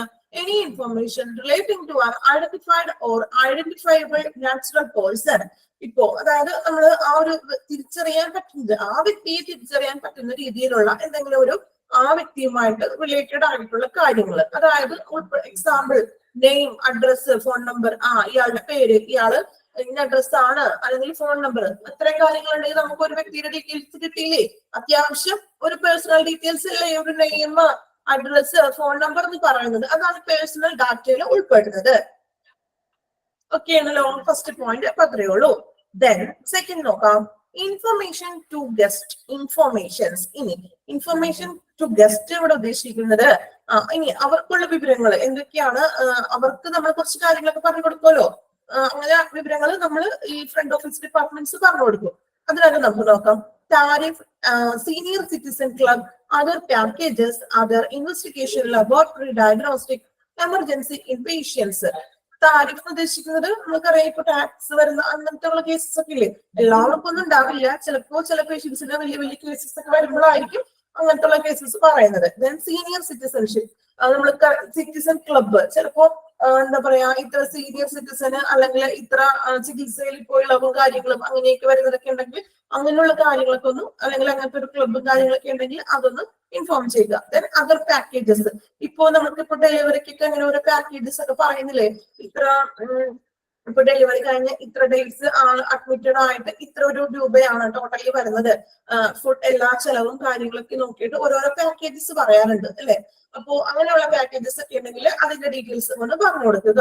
ദെൻ അതർ ഇൻവെസ്റ്റിഗേഷൻ, വേറെ എന്തെങ്കിലും ഇപ്പൊ ലബോറട്ടറി ടെസ്റ്റുകൾക്ക് ഇത്ര ശതമാനം കിഴിവ് അങ്ങനെയൊക്കെ പറയാറില്ല. ഇപ്പൊ ഇത്ര ഡിബേറ്റ് അങ്ങനെ ഒരു ചിലപ്പോ ഒരു 50% അങ്ങനെയൊക്കെ എല്ലാ ഹോസ്പിറ്റലുകളിലല്ല, ചില ഹോസ്പിറ്റലുകളിലൊക്കെ ഉണ്ട് അല്ലെ. അപ്പൊ അങ്ങനെയൊക്കെ ഉണ്ടെങ്കിൽ അങ്ങനെയുള്ള കാര്യങ്ങൾ പറയാം. ഇനി എമർജൻസി ഇൻപേഷ്യന്റ്, എന്തെങ്കിലും എമർജൻസി ഡിപ്പാർട്ട്മെന്റിലോ അല്ലെങ്കിൽ പേഷ്യൻസിനെ സംബന്ധിച്ച് ഇൻപേഷ്യന്റ് ഡിപ്പാർട്ട്മെന്റിലോ ഒക്കെ വരുന്ന അങ്ങനെ എന്തെങ്കിലും അവരുമായിട്ട് റിലേറ്റഡ് ആയിട്ടുള്ള ഇൻഫോം ചെയ്യാവുന്ന കാര്യങ്ങളൊക്കെ എന്ത് ചെയ്യുക എന്ന് പറഞ്ഞു കൊടുക്കണം കേട്ടോ. ദെൻ മൂന്നാമത്തെ നോക്കാം, ക്യാഷ് കളക്ഷൻ. ഇതെല്ലാം ഫ്രണ്ട് ഓഫീസിന്റെ ഡ്യൂട്ടീസ് ആണ് ഇവിടെ പറയുന്നത്, അവരുടെ ഫങ്ഷൻസ് ആണ്. Cash collection. The registered amount to be collected from the guest and should be deposited to the cash at the end of the day before closing the counter, hand over to another person. നമുക്കറിയാം ഒരു cash collect ചെയ്യാനായിട്ട് വേറൊരാളായിരിക്കും ഇരിക്കുന്നത് അല്ലെ. എല്ലാം കൂടി ചിലപ്പോൾ ഒരാളായിരിക്കില്ല, ഒരു front office ഡിപ്പാർട്ട്മെന്റിൽ ഒരു എനിക്ക് തോന്നുന്നു ഒരു 3-4 പേരൊക്കെ ഉണ്ടാവും അല്ലെ. ചിലപ്പോൾ ഒരാൾ സിസ്റ്റത്തിൽ നമ്മളുടെ ഡീറ്റെയിൽസും കാര്യങ്ങളും ടൈപ്പ് ചെയ്തതായിരിക്കാം. ദെൻ അപ്പുറത്തെ ആൾ വേറെ അതർ എന്തെങ്കിലും ഡ്യൂട്ടി ആയിരിക്കും. ദെൻ ഒരാളായിരിക്കും ക്യാഷ് കളക്ട് ചെയ്യാൻ ഇരിക്കുന്നത് അല്ലെ. ഓൾമോസ്റ്റ് ക്യാഷ് കളക്ട് ചെയ്യാൻ വേണ്ടിയിട്ട് സെപ്പറേറ്റഡ് ആയിട്ട് ഒരാളായിരിക്കും ഇരിക്കുന്നത് അല്ലെ. അതെ, അപ്പൊ അവിടെ എന്താണ് അവർ ചെയ്യുന്നത്? The registered amount to be collected from the guest and should be deposited to the cash at the end of the day before closing counter, hand over the another person. അല്ലെ, ഒരാള് തന്നെ എല്ലാലോ എപ്പോഴും ക്യാഷ് കൗണ്ടറിൽ ഇരിക്കുന്നത്. ചിലപ്പോ night ഷിഫ്റ്റിൽ അടുത്ത ആള് കയറും. രാവിലെ ഒരു എനിക്ക് തോന്നുന്നു 8 മണി തുടങ്ങി ഒരു 6 മണി വരെയാണ് ഒരാൾ അവിടെ വർക്ക് ചെയ്യുന്നത്, ക്യാഷ് കൗണ്ടറിൽ ഇരിക്കുന്നത്. ദെൻ നെക്സ്റ്റ് ഷിഫ്റ്റിംഗ് വൈകിട്ട് 6 മുതൽ അടുത്ത ഷിഫ്റ്റിംഗ് ആയിരിക്കും. ദെൻ മോർണിംഗ് വരെ അടുത്ത ആളായിരിക്കും വരുന്നത്. സോ ആരാണോ ഇപ്പൊ രാവിലെ 8 മണി തുടങ്ങി 6 മണി വരെ ഇരുന്ന വ്യക്തി, അതുവരെ ആ ദിവസത്തിൽ കിട്ടിയിരിക്കുന്ന ക്യാഷിന്റെ ഡീറ്റെയിൽസോ അല്ലെങ്കിൽ കണക്കുകളൊക്കെ എന്ത് ചെയ്യുക, കൃത്യമായിട്ട് തന്നെ അതുവരെ കൃത്യമായിട്ട് ലാസ്റ്റ് ക്യാഷ് കളക്ട് ചെയ്യുക അല്ലെ. കൃത്യമായിട്ട് ടാലിയൊക്കെ ചെയ്ത് കളക്ട് ചെയ്ത് വെക്കുക. ദെൻ എന്നിട്ടാണ് അടുത്ത ആള് 6 മണിക്ക് അടുത്ത ആൾ ഷിഫ്റ്റിന് വരുമല്ലോ, ആള് വേണം അടുത്ത 6 മണി തുടങ്ങിയുള്ള ക്യാഷിന്റെ കാര്യങ്ങൾ നോക്കാൻ. അപ്പോ അതുവരെ അതായത് രാവിലെ 8 മുതൽ 6 വരെ കയറിയ ആള് അതുവരെയുള്ള ക്യാഷിന്റെ കാര്യങ്ങൾ പ്രോപ്പർ ആയിട്ട് തന്നെ ക്ലിയർ ആയിട്ട് കണക്കെല്ലാം പ്രോപ്പർ ആയിട്ട് തന്നെ ചെയ്തിട്ട് വേണം ആ ഒരു എമൗണ്ട് ഈ വരുന്ന അടുത്ത ഷിഫ്റ്റിൽ വരുന്ന ആൾക്ക് ഹാൻഡ് ഓവർ ചെയ്യാനായിട്ട്. ദെൻ അയാൾ അപ്പോ ഈ 8 മണി മുതൽ 6 മണി വരെ നോക്കിയ ബിൽസിന്റെ കാര്യങ്ങളൊന്നും ചെക്ക് ചെയ്യേണ്ട ഉത്തരവാദിത്തം അയാൾക്കില്ല. കാരണം അതുവരെ അവര് ഡീറ്റെയിൽ ആയിട്ട് കൃത്യമാണോ പേയ്മെന്റ് ഒക്കെ ഓക്കെ ആണോ എന്നൊക്കെ ചെക്ക് ചെയ്തിട്ടാണ് ഇത് ഹാൻഡ് ഓവർ ചെയ്യുന്നത്. ദെൻ അടുത്ത ഷിഫ്റ്റിൽ വന്ന ആൾ എന്ത് വേണം, അപ്പൊ വൈകിട്ട് 6 മണി തുടങ്ങി ഈ മോർണിംഗ് എത്ര മണി എപ്പോഴും 7 മണി 6 മണി വരെയാണെങ്കിൽ ആ ഒരു ടൈമിനുള്ള കാര്യങ്ങളാണ് അയാൾ നോക്കേണ്ടത്. ദെൻ പിറ്റേ ദിവസം അയാള് മോർണിംഗിൽ ഷിഫ്റ്റിന് കഴിഞ്ഞു, ഡ്യൂട്ടി കഴിഞ്ഞു, അടുത്ത ആള് മോർണിംഗിൽ കയറി. അപ്പൊ അയാളുടെ അതുവരെയുള്ള കാര്യങ്ങളും കണക്കും കാര്യങ്ങളെല്ലാം കൃത്യമായിരിക്കണം. ദെൻ പകല് വരുന്ന 8 മണിക്ക് കയറുന്ന ആൾക്ക് ആ ഒരു എമൗണ്ട് ഹാൻഡ് ഓവർ ചെയ്യുക. ഓക്കെ, ക്ലിയർ ആയോ അത് ആ ഒരു ക്യാഷ് കളക്ഷന്റെ കാര്യം? ഓക്കെ, ഓൾമോസ്റ്റ് എല്ലാവർക്കും ക്ലിയർ ആയല്ലോ. Okay, cash collection. ഇനി ദെൻ നോക്കാം ഇൻഫർമേഷൻ എൻക്വയറി ഹാൻഡ്ലിംഗ് അല്ലെ. ഇനി വിവരങ്ങളും അല്ലെങ്കിൽ എൻക്വയറീസും അല്ലെ അന്വേഷണങ്ങളൊക്കെ ഹാൻഡിൽ ചെയ്യുന്നത് എങ്ങനെയാണെന്ന് നോക്കാം കേട്ടോ. നോക്കാം, ചെറിയൊരു കോട്ട് പോലെ തന്നിട്ടുണ്ട്, അതൊന്ന് ജസ്റ്റ് ഒന്ന് വായിച്ചു നോക്കിയാൽ മതി. നോക്കാം, rudeness is a weak person's attempt at a strength. rudeness means ഭയങ്കര പരുഷമായിട്ടുള്ള പറയില്ലേ, എന്താ ഒരു സ്മൂത്ത്ലി അല്ല, ഒരു വളരെയധികം ഒരു പരുഷമായിട്ടുള്ള എന്നൊക്കെ ഒരു മീനിങ് ആണ് കേട്ടോ. നോക്കാം, rudeness is a weak person's attempt to a strength. ഒരു വീക്ക് പേഴ്സൺ ആണ് അല്ലെ. അതായത് എന്താ പറയാ, ഒരു വ്യക്തിയുടെ ഒരു വീക്ക് ആയിട്ടുള്ള ഒരു പേഴ്സണിന്റെ ഒരു ശക്തിയുടെ ഒരു ശ്രമമാണ് ഒരു പരുഷത്വം കാണിക്കുക, പരുഷത എന്നുള്ളത് കേട്ടോ. പരുഷത മീൻസ് ഇത്തിരി എന്താ പറയാ ഭയങ്കര പരുഷമായിട്ട് പെരുമാറി എന്നൊക്കെ പറയാറില്ലേ, ഒരു എന്താ പറയാ ആളുടെ എന്താ പറയാ ഒരു സ്വഭാവം ഒരു സ്മൂത്ത് അല്ല എന്നൊക്കെ പറയില്ലേ, അങ്ങനെ. അതായത് ഒരു എന്താ പറയാ ഒരു പരുഷത എന്ന് പറഞ്ഞാൽ ഒരു ദുർബല പേഴ്സണെ അല്ലെ, ഒരു ദുർബലനായ ഒരു പേഴ്സന്റെ അല്ലെങ്കിൽ ഒരു വ്യക്തിയുടെ ശക്തിയുടെ ഒരു ശ്രമമാണെന്നാണ് പറയുന്നത്. വേറെ ഒന്നും കൂടുതൽ കടന്നൊന്നും ചിന്തിക്കേണ്ട, ആ ഒരു കോട്ട് തന്നതുള്ളൂ കേട്ടോ. ഓക്കെ, ദെൻ എങ്ങനെയൊക്കെയാണ് നമ്മൾ എൻക്വയറീസും ഇൻഫോർമേഷൻസും കൈകാര്യം ചെയ്യണമെന്ന് നോക്കാം കേട്ടോ. കുഞ്ഞു കുഞ്ഞു പോയിന്റ്സ് ആയിട്ട് പറഞ്ഞിട്ടുണ്ട്. ദെൻ ഫസ്റ്റ് വൺ നോക്കാം.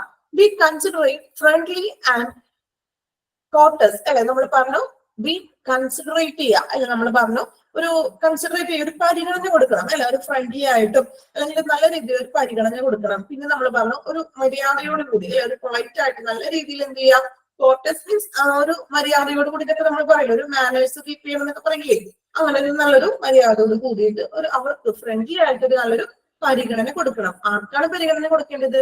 പേഷ്യൻസിന്. ആര് കൊടുക്കണം? ഫ്രണ്ട് ഓഫീസ് ഡിപ്പാർട്ട്മെന്റിന്റെ ഫംഗ്ഷൻ ആണ് ഇപ്പൊ നമ്മൾ ഈ പറയുന്നത്. ഇടക്കിടക്കൊന്ന് ഓർമ്മിപ്പിക്കുകയാണ്, ഇവിടുന്ന് വിട്ട് പോകരുത്. ഓക്കെ, അപ്പൊ അവർക്ക് ഫ്രണ്ട്ലി ആയിട്ടുള്ള അല്ലെങ്കിൽ ഒരു കൺസിഡറേറ്റ് കൊടുത്തിട്ട് നല്ല രീതിയിൽ ഒരു മര്യാദ രീതിയിലൊക്കെ അവരോട് ബിഹേവ് ചെയ്യുക. Then practice courtesy safe please. വീണ്ടും പറയുന്നുണ്ട് പ്രാക്ടീസ് കോർട്ടസി സേഫ് പ്ലീസ്. ഇവിടെ പറയുന്നത് എന്താണ്? നമുക്കറിയാം ദയവായിട്ട് അല്ലെങ്കിൽ അത് മീൻസ് പ്ലീസ് മീൻസ് ദയവായി എന്നുള്ളതാണ് കേട്ടോ ഉദ്ദേശിക്കുന്നത്. അപ്പൊ നല്ല രീതിയിൽ മര്യാദയോട് കൂടി പെരുമാറുക. ഫസ്റ്റ് പോയിന്റ് ഒക്കെ തന്നെയാണ് റിപ്പീറ്റ് അടിച്ചേക്കുന്നത്. അതായത് ദയവായിട്ട് എന്ത് ചെയ്യുക, പരിശീലിക്കുകയും പ്രാക്ടീസ് ചെയ്യാൻ, അങ്ങനെ മര്യാദയോട് കൂടി ഒരു നല്ലൊരു മാനേഴ്സിൽ കീപ്പ് ചെയ്ത് സംസാരിച്ച് പോകാനായിട്ട് പ്രാക്ടീസ്, മര്യാദയോടുകൂടി പെരുമാറുക എന്നുള്ളൊരു മീനിങ് കേട്ടോ. Then explain, do it patiently. Explain വിശദീകരിക്കണം.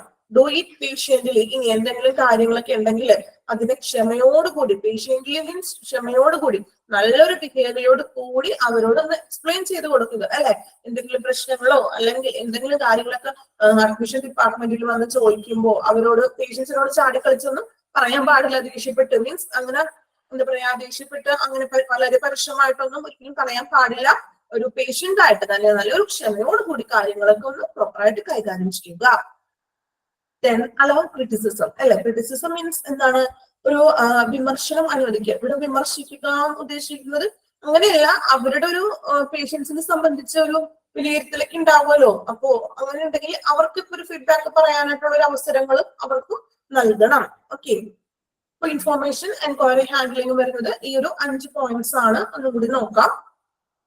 Be considerate, friendly and courteous. Practice courtesy, safe place. Explain, do it patiently. Accommodate the other viewpoints. ഈ ഒരു പോയിന്റ് നമ്മൾ വിട്ടല്ലേ. Accommodate other view points. നമ്മൾ പറഞ്ഞു മറ്റു കാഴ്ചപ്പാടുകൾ കൂടി നമ്മൾ ഉൾക്കൊള്ളണം. അവരുടെയും കൂടി നമ്മൾ കാഴ്ചപ്പാട് ഉൾക്കൊള്ളണം. നമ്മൾ പറയുന്നത് മാത്രമാണ് ശരി, ഇവിടുത്തെ റൂൾ ഇങ്ങനെയാണ് അല്ലെങ്കിൽ ഇങ്ങനത്തെ കാര്യങ്ങളൊക്കെയാണ് ഇവിടെ നമ്മൾ ഫോളോ ചെയ്യുന്നത്, അത് മാത്രം പറഞ്ഞ് പോരാ. മറിച്ച് പേഷ്യൻസിന്റെ ഭാഗത്തു നിന്നും അവർക്ക് എന്തെങ്കിലും സജഷൻസ് കാര്യങ്ങളൊക്കെ ഉണ്ടാവില്ലേ, അപ്പൊ അതെല്ലാം നമ്മളൊന്ന് അക്കോമഡേറ്റ് ചെയ്യണം. അതിന് അവരുടെ ഒരു വ്യൂ പോയിന്റ്സ് കൂടി നമ്മൾ ഒന്ന് മാനിക്കണം എന്നാണ് പറയുന്നത് കേട്ടോ. ദെൻ ക്രിറ്റിസിസം ചെയ്യുക. Okay, then last point report making. റിപ്പോർട്ടുകളൊക്കെ മേക്ക് ചെയ്യണം. റിപ്പോർട്ടുകൾ ഇപ്പോ സെൻസസ് റിപ്പോർട്ട്, ചിലപ്പോൾ സെൻസസ് റിപ്പോർട്ടുകളൊക്കെ അവർക്ക് തയ്യാറാക്കാനുണ്ട് അല്ലെ. വർഷത്തിൽ വരുന്ന റിപ്പോർട്ട്സുകളും കാര്യങ്ങളൊക്കെ തയ്യാറാക്കുക. അതർ റിപ്പോർട്ട്സ് മറ്റെന്തെങ്കിലും എന്തെങ്കിലും പ്രോഗ്രാംസ് ഒക്കെ അപ്പൊ അവിടെ ഷെഡ്യൂൾ ചെയ്യുന്നുണ്ടോ അല്ലെങ്കിൽ വല്ല ക്യാമ്പസുകളും കാര്യങ്ങളൊക്കെ ഷെഡ്യൂൾ ചെയ്യുന്നുണ്ടോ, അപ്പോ അതുമായിട്ട് അങ്ങനെ എന്തെങ്കിലും എക്സ്ട്രാ എന്തെങ്കിലും പ്രോഗ്രാംസും കാര്യങ്ങളൊക്കെ വരുന്നുണ്ടെങ്കിലൊക്കെ അതിന്റെ റിപ്പോർട്ട്സുകളും കൂടി ഇവര് തയ്യാറാക്കേണ്ടതുണ്ട്. അപ്പോ ഇത്രയും കാര്യങ്ങളാണ് functions of front office in ഹോസ്പിറ്റലിൽ വരുന്നത്. ഓക്കെ, 5 പോയിന്റ് ആണ് നമ്മൾ ഇതിക്ക് മുന്നേ പറഞ്ഞത്. മെയിൻ ആയിട്ട് വരുന്നത് വൈറ്റൽ ഫ്രണ്ട് ഓഫീസിന്റെ സുപ്രധാനമായിട്ടുള്ള 5 ഫങ്ഷൻസും പറഞ്ഞു. പിന്നെ നമ്മൾ പറഞ്ഞത് ഫങ്ഷൻസ് ഓരോന്നും എടുത്തെടുത്ത് പറഞ്ഞു അല്ലെ. ഇപ്പൊ registration, then information to guest, cash collection, information enquiry, handling, report making. ഓരോന്നിനും സെപ്പറേറ്റ് ചെയ്ത് പറഞ്ഞുള്ളൂ. മറ്റേത് നമ്മൾ സുപ്രധാനമായിട്ടുള്ളത് കോമൺ ആയിട്ടൊരു 5 കാര്യങ്ങൾ പറഞ്ഞു. ഓക്കെ, ഇതുവരെ ഇത്രയും പറഞ്ഞത് ക്ലിയർ ആണോ? കുഴപ്പമില്ലല്ലോ. എന്തെങ്കിലും നിങ്ങളൊന്ന് കമന്റ് ആയിട്ട് ചെയ്താൽ മതി. കാരണം അൺമ്യൂട്ട് ചെയ്യണ്ട, കാരണം ഡിസ്റ്റർബ് വരരുത്. നമുക്ക് ഇനി ക്ലാസ്സുകൾ കമ്പൽസറി ആയിട്ട് എല്ലാ ക്ലാസ്സുകളോടും ഡിസ്റ്റർബ് നിങ്ങൾക്ക് അധികം ചിലപ്പോൾ ഇന്ററാക്ഷൻസ് വരില്ല എന്ന് വരാം. പക്ഷെ നമുക്കൊരു ഓൺലൈൻ പ്ലാറ്റ്ഫോം ആയതിന്റെ പേരിൽ നമുക്ക് അധികം ഇന്ററാക്ഷൻസും ബുദ്ധിമുട്ടാണ്. കാരണം റെക്കോർഡ് ക്ലാസ് കാണുന്നവരുണ്ടാകും, ഡെയിലി ക്ലാസ്സിൽ കയറാൻ പറ്റാത്തവരുണ്ടാകും അല്ലെ. അപ്പൊ അവർക്കും അതൊരു ഡിസ്റ്റർബ് ആകും. അതുകൊണ്ടാണ് സോ നമുക്ക് ഇന്ററാക്ഷൻസ് നമുക്ക് കുഴപ്പമില്ല. ലാസ്റ്റ് ഒരു 10 മിനിറ്റ്സ് നമുക്ക് എന്തെങ്കിലും ഡൗട്ട്സുകളോ കാര്യങ്ങളൊക്കെ ഉണ്ടെങ്കിൽ നോക്കാം, ക്ലിയർ ചെയ്യാം കേട്ടോ. ഇനി ക്ലാസ്സിൽ സ്പീഡ് കൂടുന്നുണ്ടോ, എനിക്ക് എങ്ങനെ എന്തെങ്കിലും സ്പീഡ് കൂടുന്നുണ്ടെങ്കിൽ നിങ്ങളൊന്ന് കമന്റ് ഇട്ടോളൂ. നമുക്ക് സ്പീഡ് കുറയ്ക്കാട്ടോ. നമുക്ക് ആ ഒരു ഫ്ലോയിൽ ചിലപ്പോ ഒന്ന് പറഞ്ഞു വരുമ്പോൾ സ്പീഡ് ഇടയ്ക്ക് ഒന്ന് കൂടി പോകുന്നുണ്ട് എനിക്ക് തന്നെ തോന്നുന്നുണ്ട്. സോ അങ്ങനെ വരികയാണെങ്കിൽ നിങ്ങൾ എന്ത് ചെയ്യാം, ഒന്ന് കമന്റ് ഇടുക കേട്ടോ. ഓക്കെ, ഫിഫ്ത് പോയിന്റിൽ റിപ്പോർട്ട് മേക്കിംഗ് ആണ് നമ്മൾ പറഞ്ഞത് അല്ലെ. നമ്മൾ അവരെ കുറച്ച് റിപ്പോർട്ട്സും കാര്യങ്ങളൊക്കെ നമ്മൾ മീറ്റിംഗ് ഒക്കെ കൂടുമ്പോൾ റിപ്പോർട്ട്സ് കാര്യങ്ങളൊക്കെ എഴുതൂലേ. ഇന്ന് നടന്ന പ്രവർത്തനങ്ങൾ ഇത്ര മണിക്ക് തുടങ്ങി എന്നൊക്കെ പറഞ്ഞ് റിപ്പോർട്ട്സുകളും കാര്യങ്ങളും തയ്യാറാക്കില്ലേ. അതുപോലെ തന്നെ ഇപ്പോ സെൻസസ് റിപ്പോർട്ട്, സെൻസസ് മീൻസ് നമുക്ക് സെൻസസ് റിപ്പോർട്ട് ഒക്കെ എടുക്കാനൊക്കെ വരാറില്ലേ ആളുകൾ വീട്ടിലേക്ക്. അപ്പോ അതുപോലുള്ള ഇപ്പോ ഡീറ്റെയിൽസും കാര്യങ്ങളും ഇന്ന അസുഖങ്ങളും ഉള്ളവരൊക്കെ അങ്ങനെയുള്ള റിപ്പോർട്ടുകളൊക്കെ ചെയ്യും. ദെൻ അതർ റിപ്പോർട്ട്സ് ആണ് ഞാൻ പറഞ്ഞത്. ഇപ്പൊ വല്ല ക്യാമ്പുകളോ അങ്ങനെ എന്തെങ്കിലും ഒക്കെ അറേഞ്ച് ചെയ്യുന്നുണ്ടെങ്കിൽ അതുമായിട്ട് റിലേറ്റഡ് ആയിട്ടുള്ള റിപ്പോർട്ട്സുകളും കാര്യങ്ങളൊക്കെ ഇവർ തന്നെയാണ് കൈകാര്യം ചെയ്യുന്നത്. ഓക്കെ, ദെൻ നെക്സ്റ്റ് നോക്കുന്നത്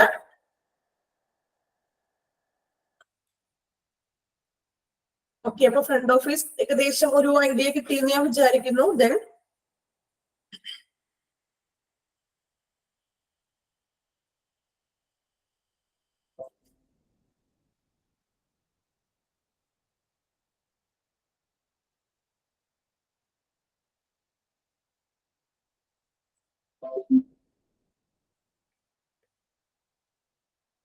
ഫ്രണ്ട് ഓഫീസ് ഡിപ്പാർട്ട്മെന്റിന്റെ ഒരു ചെറിയൊരു പിക്ചറാണ് നിങ്ങൾക്ക് കണ്ടിട്ടുണ്ടാവും അല്ലെ. നമ്മള് ഡയറക്റ്റ് എക്സ്പീരിയൻസ് ഉണ്ടാകും. ദെൻ ഒരു ഫ്രണ്ട് ഓഫീസ് ഡിപ്പാർട്ട്മെന്റ് ആണ് ഒരു ഹോസ്പിറ്റലിന്റെ. ഞാൻ പറഞ്ഞു ഒരാൾ മാത്രമല്ല, അവിടെ ഒരു ചിലപ്പോൾ ഒരു 2-3 പേര് ആ ഒരു ഫ്രണ്ട് ഓഫീസ് ഡിപ്പാർട്ട്മെന്റ്സിൽ ഉണ്ടാവും അല്ലെ. ഇപ്പൊ ഒരാൾ അഡ്മിഷന്റെ പ്രൊസീജിയേഴ്സ് ആയിരിക്കും ചെയ്യുന്നത്. ദെൻ ഒരാൾ ക്യാഷ് കൗണ്ടർ ആയിരിക്കും ഡീൽ ചെയ്യുന്നത്. Okay,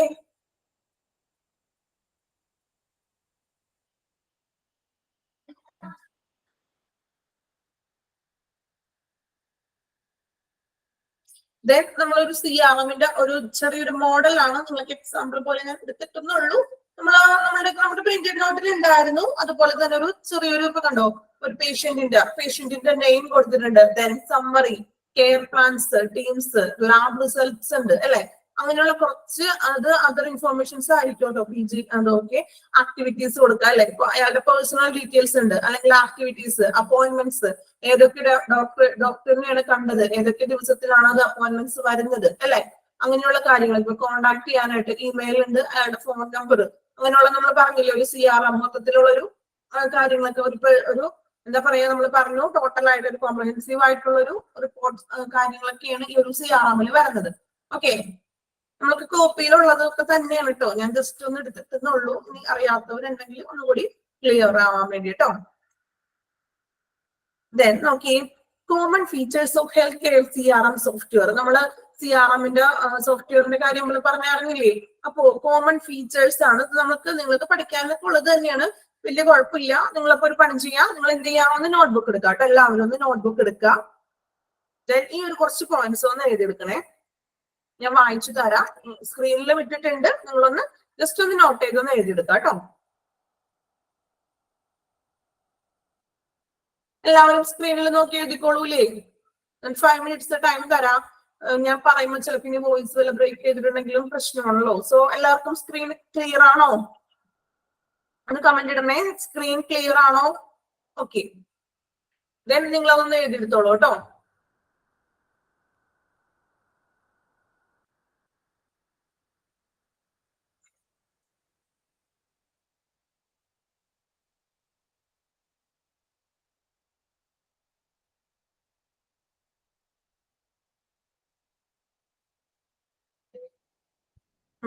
okay,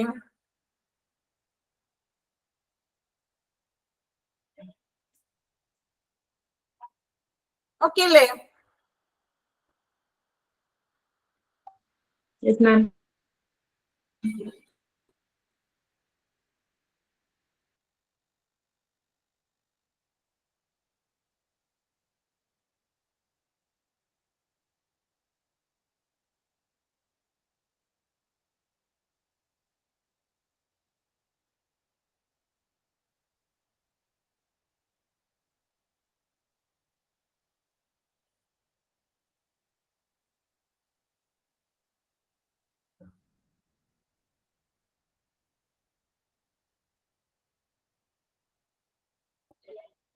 common features of health care CRM സോഫ്റ്റ്വെയറിന്റെ ആണ്. നമ്മൾ കഴിഞ്ഞ ക്ലാസ്സിൽ CRM ഡിസ്കസ് ചെയ്തായിരുന്നു. അപ്പൊ അതിന്റെ കുറച്ച് ഇമ്പോർട്ടന്റ് ആയിട്ടുള്ള ഫീച്ചേഴ്സ് ആണ്. നിങ്ങൾക്ക് അറിയാവുന്ന പോയിന്റ്സ് ഒക്കെയാണ്. എങ്കിലും നിങ്ങളത് നോട്ട് ചെയ്യുന്നത് നല്ലതായിരിക്കും കേട്ടോ. Reference management, patient information, regulatory complaints, back office system integration. നമ്മൾ പറഞ്ഞു ബാക്ക് ഓഫീസ് ആയിട്ടും കണക്റ്റഡ് ആണെന്നൊക്കെ പറഞ്ഞില്ലേ ആ പോയിന്റ്സ്. ഓക്കെ, കണ്ടിന്യൂ എഴുതിക്കോളൂ കേട്ടോ.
കഴിഞ്ഞു മാം. ഓക്കെ, ഓൾമോസ്റ്റ് എല്ലാവരുടെയും കഴിഞ്ഞു വിചാരിക്കുന്നു. ഓക്കെ, എല്ലാവരുടെയും കഴിഞ്ഞല്ലോ. നേടിയെടുത്തില്ലേ? ചെറിയ ചെറിയ പോയിന്റ്സ് അല്ലേ? ഓക്കെ,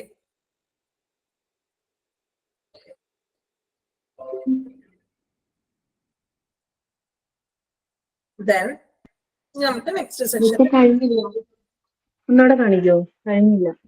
എല്ലാവരുടെയും കഴിഞ്ഞാലും ഒന്ന് കമന്റ് ചെയ്യണേ. ഇനി കഴിയാത്ത ആരെങ്കിലും ഉണ്ടോ? ഓക്കെ, then നെക്സ്റ്റ് ചെറിയൊരു ക്വസ്റ്റ്യൻ എടുക്കുകയാണ്, നോക്കാം. Do you know why customer leave? അല്ലെ, ലീവ് മീൻസ് ലീവ് എടുത്ത് പോകുക എന്നുള്ളൊരു മീനിങ് അല്ല. എന്താ, അതായത് എന്തുകൊണ്ടാണ് കസ്റ്റമർ, ഇപ്പൊ ഒരു ഹോസ്പിറ്റലിലെ കസ്റ്റമർ എന്താ വിടുന്നത് അല്ലെങ്കിൽ പിന്മാറുന്നത്? അല്ലെ, സ്ക്രീൻ കാണുന്നില്ല. Okay okay okay okay ready ആക്കാം കേട്ടോ.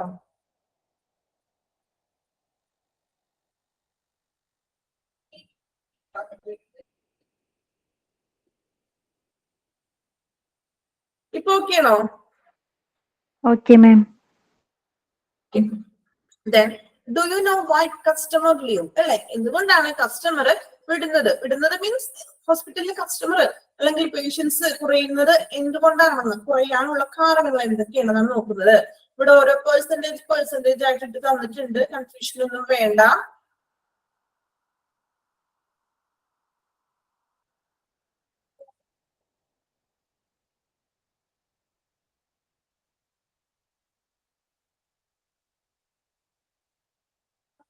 ഓക്കെ, ദെൻ നോക്കാം. ഓരോ പെർസെന്റേജ് കാരണങ്ങൾ, എന്തുകൊണ്ടൊക്കെയാണ് കാരണങ്ങൾ, ആ കാരണങ്ങൾ എത്ര പെർസെന്റേജസ് ആണ്, ഇന്ന കാരണങ്ങൾ എത്ര പെർസെന്റേജസ് ആണ് വരുന്നതെന്ന് നമുക്ക് നോക്കാം കേട്ടോ. ദെൻ നോക്കാം. 1% ഡൈ, 1% ഡൈ, അതായത് മരിച്ചു പോകുന്ന പേഷ്യൻസിന് പിന്നെ നമുക്ക് അവിടെ ചികിത്സിക്കാൻ പറ്റുമോ? അല്ലെ, ആള് മരിച്ചു പോയി. അപ്പൊ അതൊക്കെ ഒരു പെർസെന്റേജ് ആണ് ആ ഒരു കേസസ് വരുന്നത്.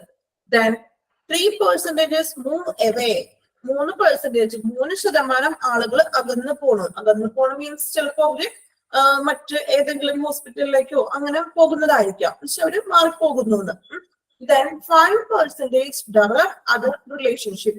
5% develop other relationship. Other relationship means ഇതുപോലെ ചിലപ്പോ എന്താ മറ്റു ഹോസ്പിറ്റലുകളിലേക്കോ അല്ലെങ്കിൽ മറ്റെവിടെയെങ്കിലും റിലേഷൻഷിപ്പിലുള്ള അങ്ങനെയുള്ളൊരു മറ്റു ഹോസ്പിറ്റലുകളിലേക്കൊക്കെ മാറുന്നത്. Then 9% leave for competitive reasons. ഇനി പല കോമ്പറ്റേറ്റീവ് മത്സരപരമായിട്ടുള്ള കാരണങ്ങളാല് മറ്റെന്തെങ്കിലും ചിലപ്പോ പേഴ്സണൽ ഇങ്ങനെ എന്തെങ്കിലും കാരണങ്ങളായിരിക്കാം, അല്ലെങ്കിൽ ചിലപ്പോ ഹോസ്പിറ്റല് നല്ല ഹോസ്പിറ്റലിലൊക്കെ വേറെ മറ്റേ ഹോസ്പിറ്റലിലേക്കൊക്കെ മാറിയതായിരിക്കാം, അല്ലെ, അങ്ങനെയുള്ള കാരണങ്ങളൊക്കെയാണ് 9% വരുന്നത്. Then 14% are dissatisfied with product or service. 14% patients എന്താണ് അവരുടെ സർവീസസും അവരുടെ പ്രൊഡക്റ്റുകളോ അല്ലെങ്കിൽ സർവീസുകളോ അവര് സംതൃപ്തി ഇല്ലാന്ന്, ഹോസ്പിറ്റലിന്റെ സേവനത്തിൽ ഒരു സംതൃപ്തി ഇല്ലാത്തത് കൊണ്ടാണ് 14% ആളുകൾ മാറിപ്പോകുന്നത് അല്ലെങ്കിൽ കുറയുന്നത്. 68% leave because the rude of or discourteous service. ഇതുപോലെ തന്നെ റൂഡ് ഓഫ് ഡിസ്കോർട്ടീസ് ഒരു മര്യാദയില്ലാതെ അല്ലെ ഒരു മാനേഴ്സ് ഇല്ലാത്ത ഒരു സർവീസ് ആണെന്ന് ഹോസ്പിറ്റലിനെ സംബന്ധിച്ച്. ഇപ്പൊ ഒരു എന്താണ് ഫ്രണ്ട് ഓഫീസിൽ നിന്നായാലും നഴ്സസിന്റെ ഭാഗത്തു നിന്നായാലും നല്ല രീതിയിലുള്ള ഒരു പെരുമാറ്റം. നമ്മളിപ്പോ ഒരു ഹോസ്പിറ്റലിൽ പോയി അവരുടെ പെരുമാറ്റം ഇങ്ങനെ വളരെ ഒരു രൂക്ഷമായിട്ടുള്ള രീതിയിലുള്ള പെരുമാറ്റമാണ് നഴ്സുമാരുടെ ഭാഗത്ത് നിന്ന്. ചിലപ്പോൾ ഡോക്ടേഴ്സ് നമുക്ക് കംഫർട്ടബിൾ ആയിരിക്കില്ല. അങ്ങനെയാണെങ്കിൽ നമ്മൾ എന്ത് ചെയ്യും? നമ്മൾ നെക്സ്റ്റ് ടൈം ആ ഹോസ്പിറ്റലിലേക്ക് പോകാറുണ്ടോ? നമ്മൾ മാക്സിമം പോകില്ല അല്ലെ? നമ്മള് ഇതിന് നല്ലത് വേറെ ഹോസ്പിറ്റൽ ഉണ്ടല്ലോ, അപ്പൊ നമുക്ക് അവിടെ പോയാൽ നമുക്ക് എന്താ പറയാ, നമ്മുടെ അസുഖത്തിന്റെ മാത്രമല്ല നമുക്ക് മാനസികമായിട്ടൊരു സാറ്റിസ്ഫാക്ഷൻ, മെന്റലി ഒരു സാറ്റിസ്ഫാക്ഷൻ കൂടി ലഭിക്കണം അല്ലെ? സോ അങ്ങനെ നമ്മൾ ചിന്തിക്കുമ്പോൾ എന്ത് പറ്റും? ഇങ്ങനെ ഒരു മര്യാദ ഇല്ലാത്ത ഒരു സർവീസസ് ഒക്കെ ആണെങ്കിൽ നമ്മൾ സാറ്റിസ്ഫൈഡ് അല്ലാന്നുണ്ടെങ്കിൽ നമ്മള് മറ്റൊരു ഹോസ്പിറ്റല് ചൂസ് ചെയ്യും. ഇതൊക്കെയാണ് ജസ്റ്റ് എത്ര പെർസെന്റേജ് ആണ് അല്ലെങ്കിൽ എന്തുകൊണ്ടാണ് കാരണങ്ങൾ മാത്രമാണെന്ന് പറഞ്ഞിരിക്കുന്നത് കേട്ടോ. അപ്പൊ നിങ്ങളൊന്ന് വായിച്ചു നോക്കാം. എക്സാമിന് ചോദിക്കും, എന്നാലും വലിയ കുഴപ്പമില്ല, ഇമ്പോർട്ടൻസ് അല്ല എന്നല്ല ഞാൻ പറയുന്നത്. ജസ്റ്റ് ഒന്ന് എന്തൊക്കെയാണ് കാരണങ്ങൾ എന്ന് മാത്രം ഒന്ന് അറിഞ്ഞിരിക്കുക. ജസ്റ്റ് ആ പെർസെന്റേജും ഒന്ന് നോക്കി വെക്കാം കേട്ടോ. നമുക്ക് PDF നിന്നാണല്ലോ ക്വസ്റ്റ്യൻസ് ഒരിക്കലും ചോദിക്കുന്നത്. എക്സ്ട്രാ അധികം നിങ്ങൾക്ക് പുറത്തുനിന്നൊന്നും വരാൻ ചാൻസ് കുറവാണ് കേട്ടോ. നിങ്ങൾക്ക് തന്നിരിക്കുന്ന നോട്ട് പ്രോപ്പർ ആയിട്ട് തന്നെ പഠിക്കുക. പിന്നെ ഇതുപോലെ എക്സ്ട്രാ നോട്ട്സ് ചേച്ചി തരാറില്ലേ? ആ നോട്ട് കൂടെ വന്നിട്ട് വായിച്ചിട്ട് ഒന്ന് പോകാം കേട്ടോ. മാഡം ഇപ്പൊ പറഞ്ഞത് ഒരു ഹോസ്പിറ്റലിനെ ഒഴിവാക്കണ കാര്യല്ലേ പറഞ്ഞത്? നെറ്റ് കട്ടായിട്ടേ ഇതുവരെ ഇതൊന്നും കേൾക്കാണ്ടായിരുന്നില്ല. അതെ, ഓഫായി പോയിരുന്നു. പേഷ്യൻസ് കുറയുന്നതിനുള്ള കാരണങ്ങൾ കേട്ടോ. ഒരു ഹോസ്പിറ്റലില് പേഷ്യൻസ് കുറഞ്ഞു പോകുന്നതിനുള്ള കാരണങ്ങളൊക്കെയാണ് നമ്മൾ പറഞ്ഞത് കേട്ടോ. Okay,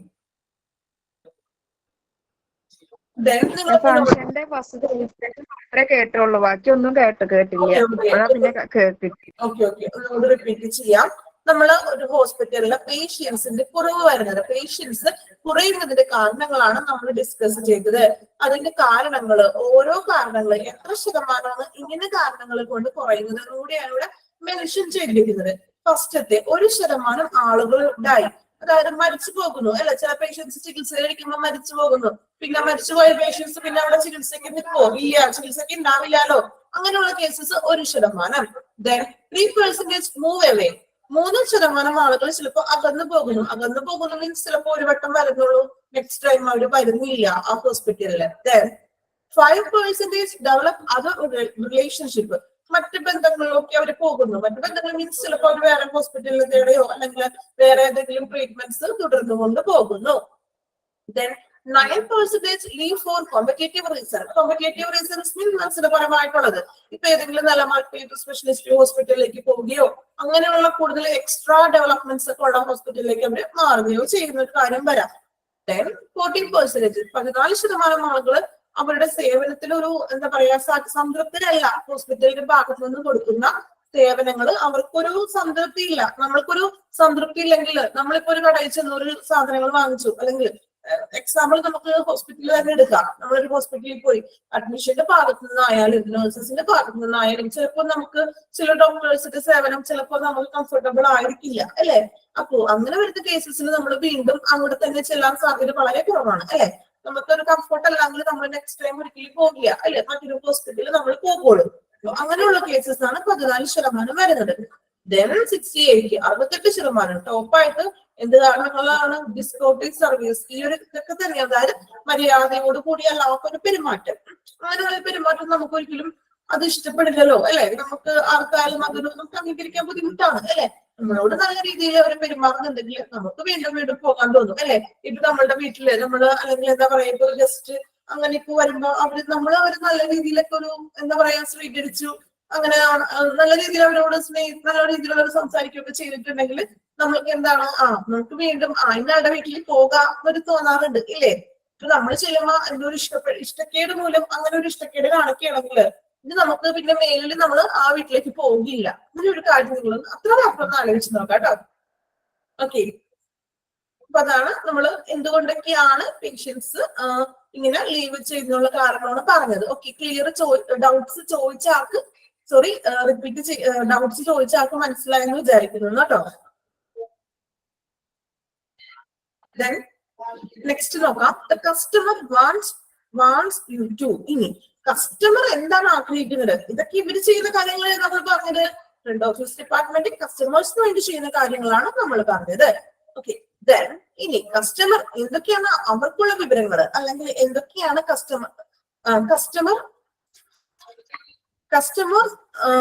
customers wants to you അല്ലെ, അവര് ആഗ്രഹിക്കുന്നത് നമ്മുടെ ഭാഗത്ത് നിന്ന് പേഷ്യന്റ് എന്തൊക്കെ ആഗ്രഹിക്കുന്നുണ്ടെന്ന് കേട്ടോ നോക്കുന്നത്. കുഞ്ഞു കുഞ്ഞു പോയിന്റ്സ് ആണ്. Greet, value, help, listen, invite back അല്ലെ. നോക്കാം, എളുപ്പമില്ലേ? കൂടുതൽ എക്സ്പ്ലനേഷൻ ഒന്നും വേണ്ടെന്ന് തോന്നുന്നു. ഗ്രീറ്റ് ചെയ്യണം അല്ലെ, നല്ല രീതിയിലൊരു ഗ്രീറ്റിംഗ് ഒക്കെ ഉണ്ടെങ്കിൽ നമുക്കൊരു സന്തോഷമല്ലേ പേഷ്യൻസിനെ സംബന്ധിച്ച്.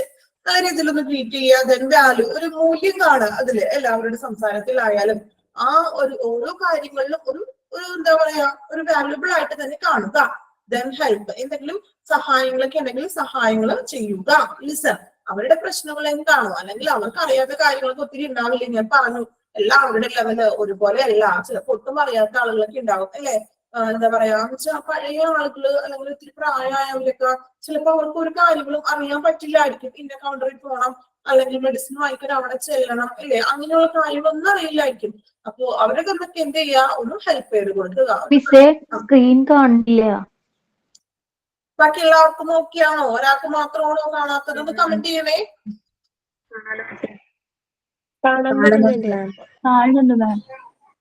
ഓക്കെ, കാണുന്നുണ്ട്. അപ്പൊ ഒരാളുടെ മാത്രം പ്രോബ്ലം ആണല്ലോ. ഒന്നും കൂടി ഒന്ന് റീസ്റ്റാർട്ട് ചെയ്തൊന്ന് നോക്കണേ. ഓക്കെ, നമുക്ക് ടെക്നിക്കൽ പ്രോബ്ലം ആണെങ്കിൽ കോമൺ ആയിട്ട് നിങ്ങൾക്ക് കാണാൻ സാധിക്കില്ല. അതങ്ങനെ കോമൺ ആയിട്ട് നിങ്ങൾക്ക് എന്തെങ്കിലും പ്രോബ്ലം ഉണ്ടെങ്കിൽ ഒന്ന് അപ്പത്തേനൊന്ന് കമന്റ് ചെയ്യണേ. ഓക്കെ, ബാക്കി എല്ലാവർക്കും കാണുന്നുണ്ടെന്ന് പറയുന്നുണ്ട്. സോ പറഞ്ഞ ആള് ഒന്നും കൂടി ഒന്ന് ലീവ് ചെയ്തിട്ടൊന്ന് കയറാനായിട്ട് ശ്രമിക്കണേ. ഓക്കെ, റേഞ്ചിന്റെ പ്രോബ്ലംസ് ഒക്കെ പലർക്കും ഉണ്ടാകും. അതിന്റെ ഏറ്റവും ഇഷ്യൂ വരുന്നത്. അപ്പോ ഗ്രീറ്റ് ചെയ്യുക, ദെൻ വാല്യൂ അല്ലെ, ഒരു മൂല്യം അങ്ങനെ ഒരു കാണുക. ദെൻ ഹെൽപ്പ് ചെയ്യുക, അവരുടെ കാര്യങ്ങൾ എന്താണെന്നൊക്കെ ഒന്ന് മനസ്സിലാക്കുക. ഇൻവൈറ്റ് ബാക്ക് മീൻസ് തിരികെ ക്ഷണിക്കുക. ഇവിടെ തിരികെ ക്ഷണിക്കുക എന്ന് ഉദ്ദേശിക്കുന്നത് വേറെ ഒന്നല്ല, നല്ലൊരു സർവീസസ് കൊടുത്തിട്ടുണ്ടെങ്കിലല്ലേ അവർ നെക്സ്റ്റ് ടൈം വരുള്ളൂ. ഞാൻ പറഞ്ഞില്ലേ, നമ്മുടെ വീട്ടിലൊരു അതിഥി വന്നു, നമ്മൾ നല്ല രീതിയിൽ ബിഹേവ് ചെയ്ത് അവരോട് പെരുമാറിയാലേ അവര് ഒരിക്കലും വീണ്ടും വരുള്ളൂ. ഒരു വട്ടം വന്നു നമ്മള് ഭയങ്കര ഒരു മോശമായിട്ട് രീതിയിൽ പെരുമാറിയാൽ പിന്നെ അതിഥികൾ നമ്മുടെ വീട്ടിലേക്ക് വരില്ലല്ലോ.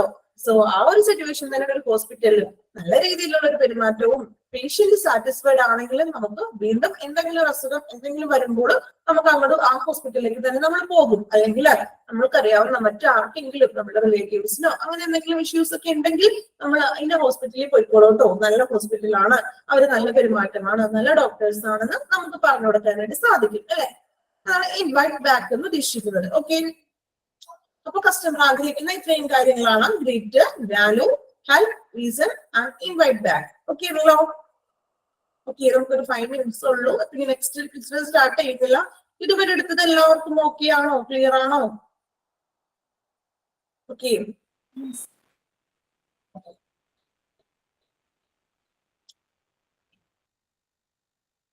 നോക്കാം ഇന്നത്തെ ക്ലാസ്.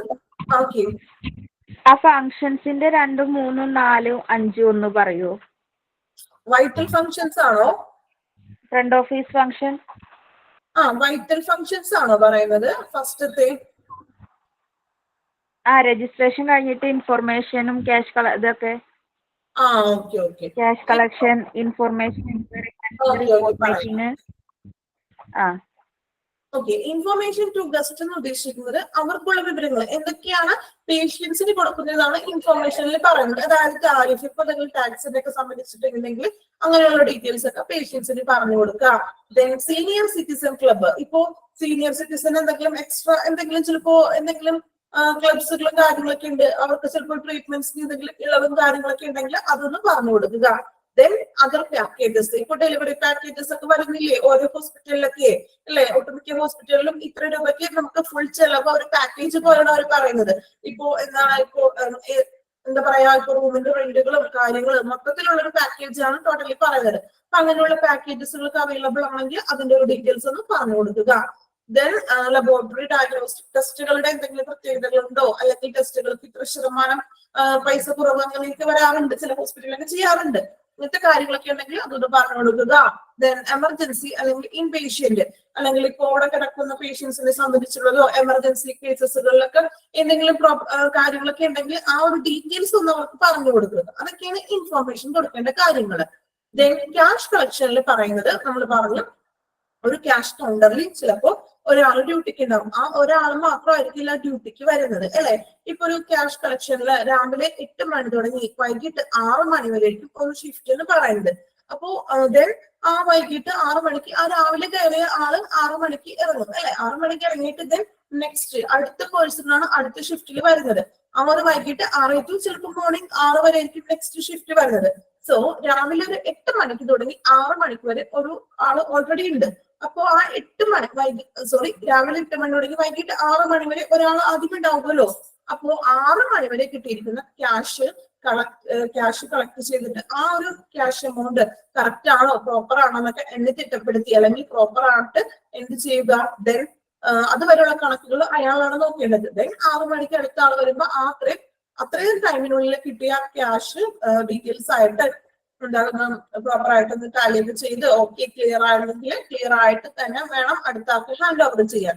ദെൻ അയാൾ നോക്കേണ്ട മറ്റ് 6 മണിയുടെ കാര്യം നോക്കേണ്ട ആവശ്യമില്ല.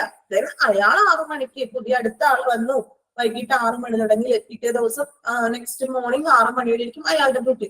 ആ ഒരു ടൈമിനുള്ളിൽ വരുന്ന ക്യാഷിന്റെ കളക്ഷനും കാര്യങ്ങളും ഭംഗിയായിട്ട് അയാൾ സൂക്ഷിക്കുക.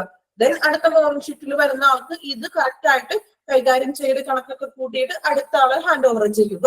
അതാണ് ക്യാഷ് കളക്ഷനിൽ നടക്കുന്ന കാര്യം. Okay. Then information enquiry handling. നമ്മൾ ഇൻഫോർമേഷൻസ് എൻക്വയറി എങ്ങനെയൊക്കെയാണ് ഹാൻഡിൽ ചെയ്യുന്നത് കേട്ടോ. നമ്മൾ പറഞ്ഞു പിന്നെ ഒരു കോട്ടാണ് കൊടുത്തിരിക്കുന്നത്. Rudeness is a weak person's attempt to strength. അതായത് ഒരു ജസ്റ്റ് ഒരു കോട്ട് പോലെ പറയുന്നുള്ളൂ. അതായത് പരുക്ഷത മീൻസ് ഒരു ഭയങ്കര സീരിയസ് ആയിട്ടൊക്കെ എടുക്കുന്ന ഒരു ക്യാരക്ടർ ഇല്ലേ, പരുക്ഷ സ്വഭാവം എന്നൊക്കെ പറയില്ലേ. പരുക്ഷത എന്ന് പറയുന്നത് ഒരു വീക്ക് പേഴ്സണെ സ്ട്രെങ്ത് ആക്കാനായിട്ടുള്ള ഒരു അറ്റംപ്റ്റ് ആണെന്ന്. ജസ്റ്റ് ഒരു കോട്ട് പോലെ കൊടുക്കുന്നുള്ളൂ. എക്സ്പ്ലെയിൻ ഒന്നും നിങ്ങൾ ചെയ്യേണ്ട കാര്യമില്ല, ഒന്ന് മനസ്സിലാക്കി മാത്രം മതി കേട്ടോ. ദെൻ അവിടെ പറയുന്ന കാര്യങ്ങൾ എന്തൊക്കെയാണ്, എങ്ങനെയൊക്കെയാണ് എൻക്വയറിയിൽ പേഷ്യൻസിനെ ഹാൻഡിൽ ചെയ്യേണ്ടതാണ്. Be consider friendly and courteous. മര്യാദയോട് കൂടിയും ഫ്രണ്ട്ലി ആയിട്ടും അവർക്കൊരു പരിഗണന കൊടുത്തിട്ടും വേണം അവരെ ഹാൻഡിൽ ചെയ്യാൻ. Then practice courtesy. സേവ് ചെയ്തിട്ട് അവരോട് മര്യാദയോട് കൂടി തന്നെ പെരുമാറുക. പിന്നെന്താണ്, എക്സ്പ്ലെയിൻ കാര്യങ്ങളൊക്കെ പേഷ്യന്റ്ലി ക്ഷമയോട് കൂടി ഒന്ന് വിശദീകരിച്ചു കൊടുക്കണം. ദെൻ മറ്റുള്ളവരുടെ കാഴ്ചപ്പാട്, നമ്മൾ പറയുന്നത് മാത്രം ശരി അല്ലെങ്കിൽ ഇവിടെ ഇങ്ങനെയാണോ കൂടുതൽ എന്നൊക്കെ ഒന്നും പറയാതെ അവരുടെ പേഷ്യൻസിന്റെ ഭാഗത്തു നിന്നും അവരുടെ വ്യൂ പോയിന്റ്സ് കൂടി നമ്മൾ കണക്കാക്കുക. ദെൻ ഒന്ന് വിമർശനം, അതായത് ഞാൻ പറഞ്ഞതുപോലെ അവർക്കും അവരുടെ കാര്യങ്ങളൊക്കെ പറയാനുണ്ടാവില്ലേ, എന്തെങ്കിലും സജഷൻസോ വിമർശനങ്ങളൊക്കെ ഉണ്ടാവും. അതുകൂടി നമ്മൾ എന്ത് ചെയ്യുക, വിലയിരുത്തണം. അതുകൂടി നമ്മൾ കേൾക്കാൻ ബാധ്യസ്ഥരായിരിക്കണം. Then last one report making. റിപ്പോർട്ടുകളൊക്കെ മേക്ക് ചെയ്യേണ്ട ഉത്തരവാദിത്വം കൂടി ഫ്രണ്ട് ഓഫീസിന് വരുന്നുണ്ട്. സെൻസസ് റിപ്പോർട്ടുകളും ദെൻ അതർ റിപ്പോർട്ട്സ്, ഇനി എന്തെങ്കിലും എക്സ്ട്രാ പ്രോഗ്രാംസുകളോ അങ്ങനെ എന്തെങ്കിലും ഹോസ്പിറ്റലുകൾ അറേഞ്ച് ചെയ്യുന്നുണ്ടെങ്കിൽ അങ്ങനെയുള്ള പ്രോഗ്രാംസുകളുടെ റിപ്പോർട്ട്സും കൂടി തയ്യാറാക്കേണ്ട ഉത്തരവാദിത്വം നമ്മുടെ ഫ്രണ്ട് ഓഫീസ് ഡിപ്പാർട്ട്മെന്റ്സിന് ഉണ്ട്. സോ ഇത്രയും കാര്യങ്ങളാണ് നമ്മൾ ഇവിടെ വരെ നമ്മൾ എടുത്തിരിക്കുന്നത്. സോ നെക്സ്റ്റ് ക്ലാസ്സിൽ വരുമ്പോൾ ഇതുവരെ ഫസ്റ്റ് നമ്മൾ ആ ചാപ്റ്റർ തുടങ്ങിയത് മുതൽ ഇതുവരെ നിങ്ങൾ പ്രോപ്പർ ആയിട്ട് തന്നെ ഒന്ന് വായിച്ചിരിക്കണം കേട്ടോ. ഇന്നത്തെ ക്ലാസ് കയറാത്തവരാണെങ്കിൽ നിങ്ങൾ റെക്കോർഡഡ് ക്ലാസ്സുകൾ ഒന്ന് അറ്റൻഡ് ചെയ്യുക. ദെൻ ഇവിടെ വരെ എല്ലാവരും കമ്പൽസറി ആയിട്ട് തന്നെ വായിച്ചിരിക്കണം കേട്ടോ. ഓക്കെ, ഇന്നത്തെ ക്ലാസ് ഒക്കെ നമുക്ക് ഇത്രേ ഉള്ളൂ. ദെൻ ഇനി അപ്പോ ഇന്നത്തെ ക്ലാസ് കുഴപ്പമില്ലല്ലോ, എന്താണ് നിങ്ങളുടെ ഫീഡ്ബാക്കുകൾ? കുഴപ്പമില്ല, മനസ്സിലായെന്ന്? കുഴപ്പമില്ലല്ലോ ക്ലാസ്? ഓക്കെ. സോഫ്റ്റ്വെയറിന്റെ ഒരു ടേബിൾ തന്നില്ലായിരുന്നു, അത് ഇമ്പോർട്ടന്റ് ആണോ? ഏതാ? Common features of health care CRM software എന്ന് പറഞ്ഞിട്ട് ഒരു ടേബിളും തന്നില്ലായിരുന്നു. ഇമ്പോർട്ടൻസ് ആണ്. നമ്മൾക്ക് ഈ കോമൺ ആയിട്ട് നമ്മൾ കുറെ ഫസ്റ്റ് പാരഗ്രാഫിലൊക്കെ വായിച്ചില്ലേ, ആ ഒരു പോയിന്റ്സ് ഒക്കെ തന്നെയാണ് ഒന്ന് ഷോർട്ട് ആക്കി ഞാൻ തന്നു കേട്ടോ. അത് നിങ്ങളൊന്ന് പഠിച്ചു വെച്ചേക്കണം കേട്ടോ. നമ്മൾ കോമൺ ആയിട്ട് പറഞ്ഞ കാര്യങ്ങളൊക്കെ തന്നെയാണ് ആ പോയിന്റ്സിൽ പറഞ്ഞിരിക്കുന്നത്. ഓരോ പോയിന്റ്സിന്റെ കാര്യങ്ങളൊക്കെയാണ് നമ്മൾ ഡീറ്റെയിൽ ആയിട്ട് വിശദീകരിച്ച് നമ്മൾ കഴിഞ്ഞ ക്ലാസ്സുകളിലൊക്കെ പറഞ്ഞത് കേട്ടോ. നിങ്ങൾക്ക് എളുപ്പത്തിലൊന്ന് നോട്ട് ചെയ്ത് വെക്കാൻ വേണ്ടിയിട്ടാണ് ഞാനൊരു നോട്ടായിട്ടൊന്ന് തന്നത്. Okay. Okay, thank you all. Thank you, ma'am. Thank you, ma'am. Thank you, ma'am.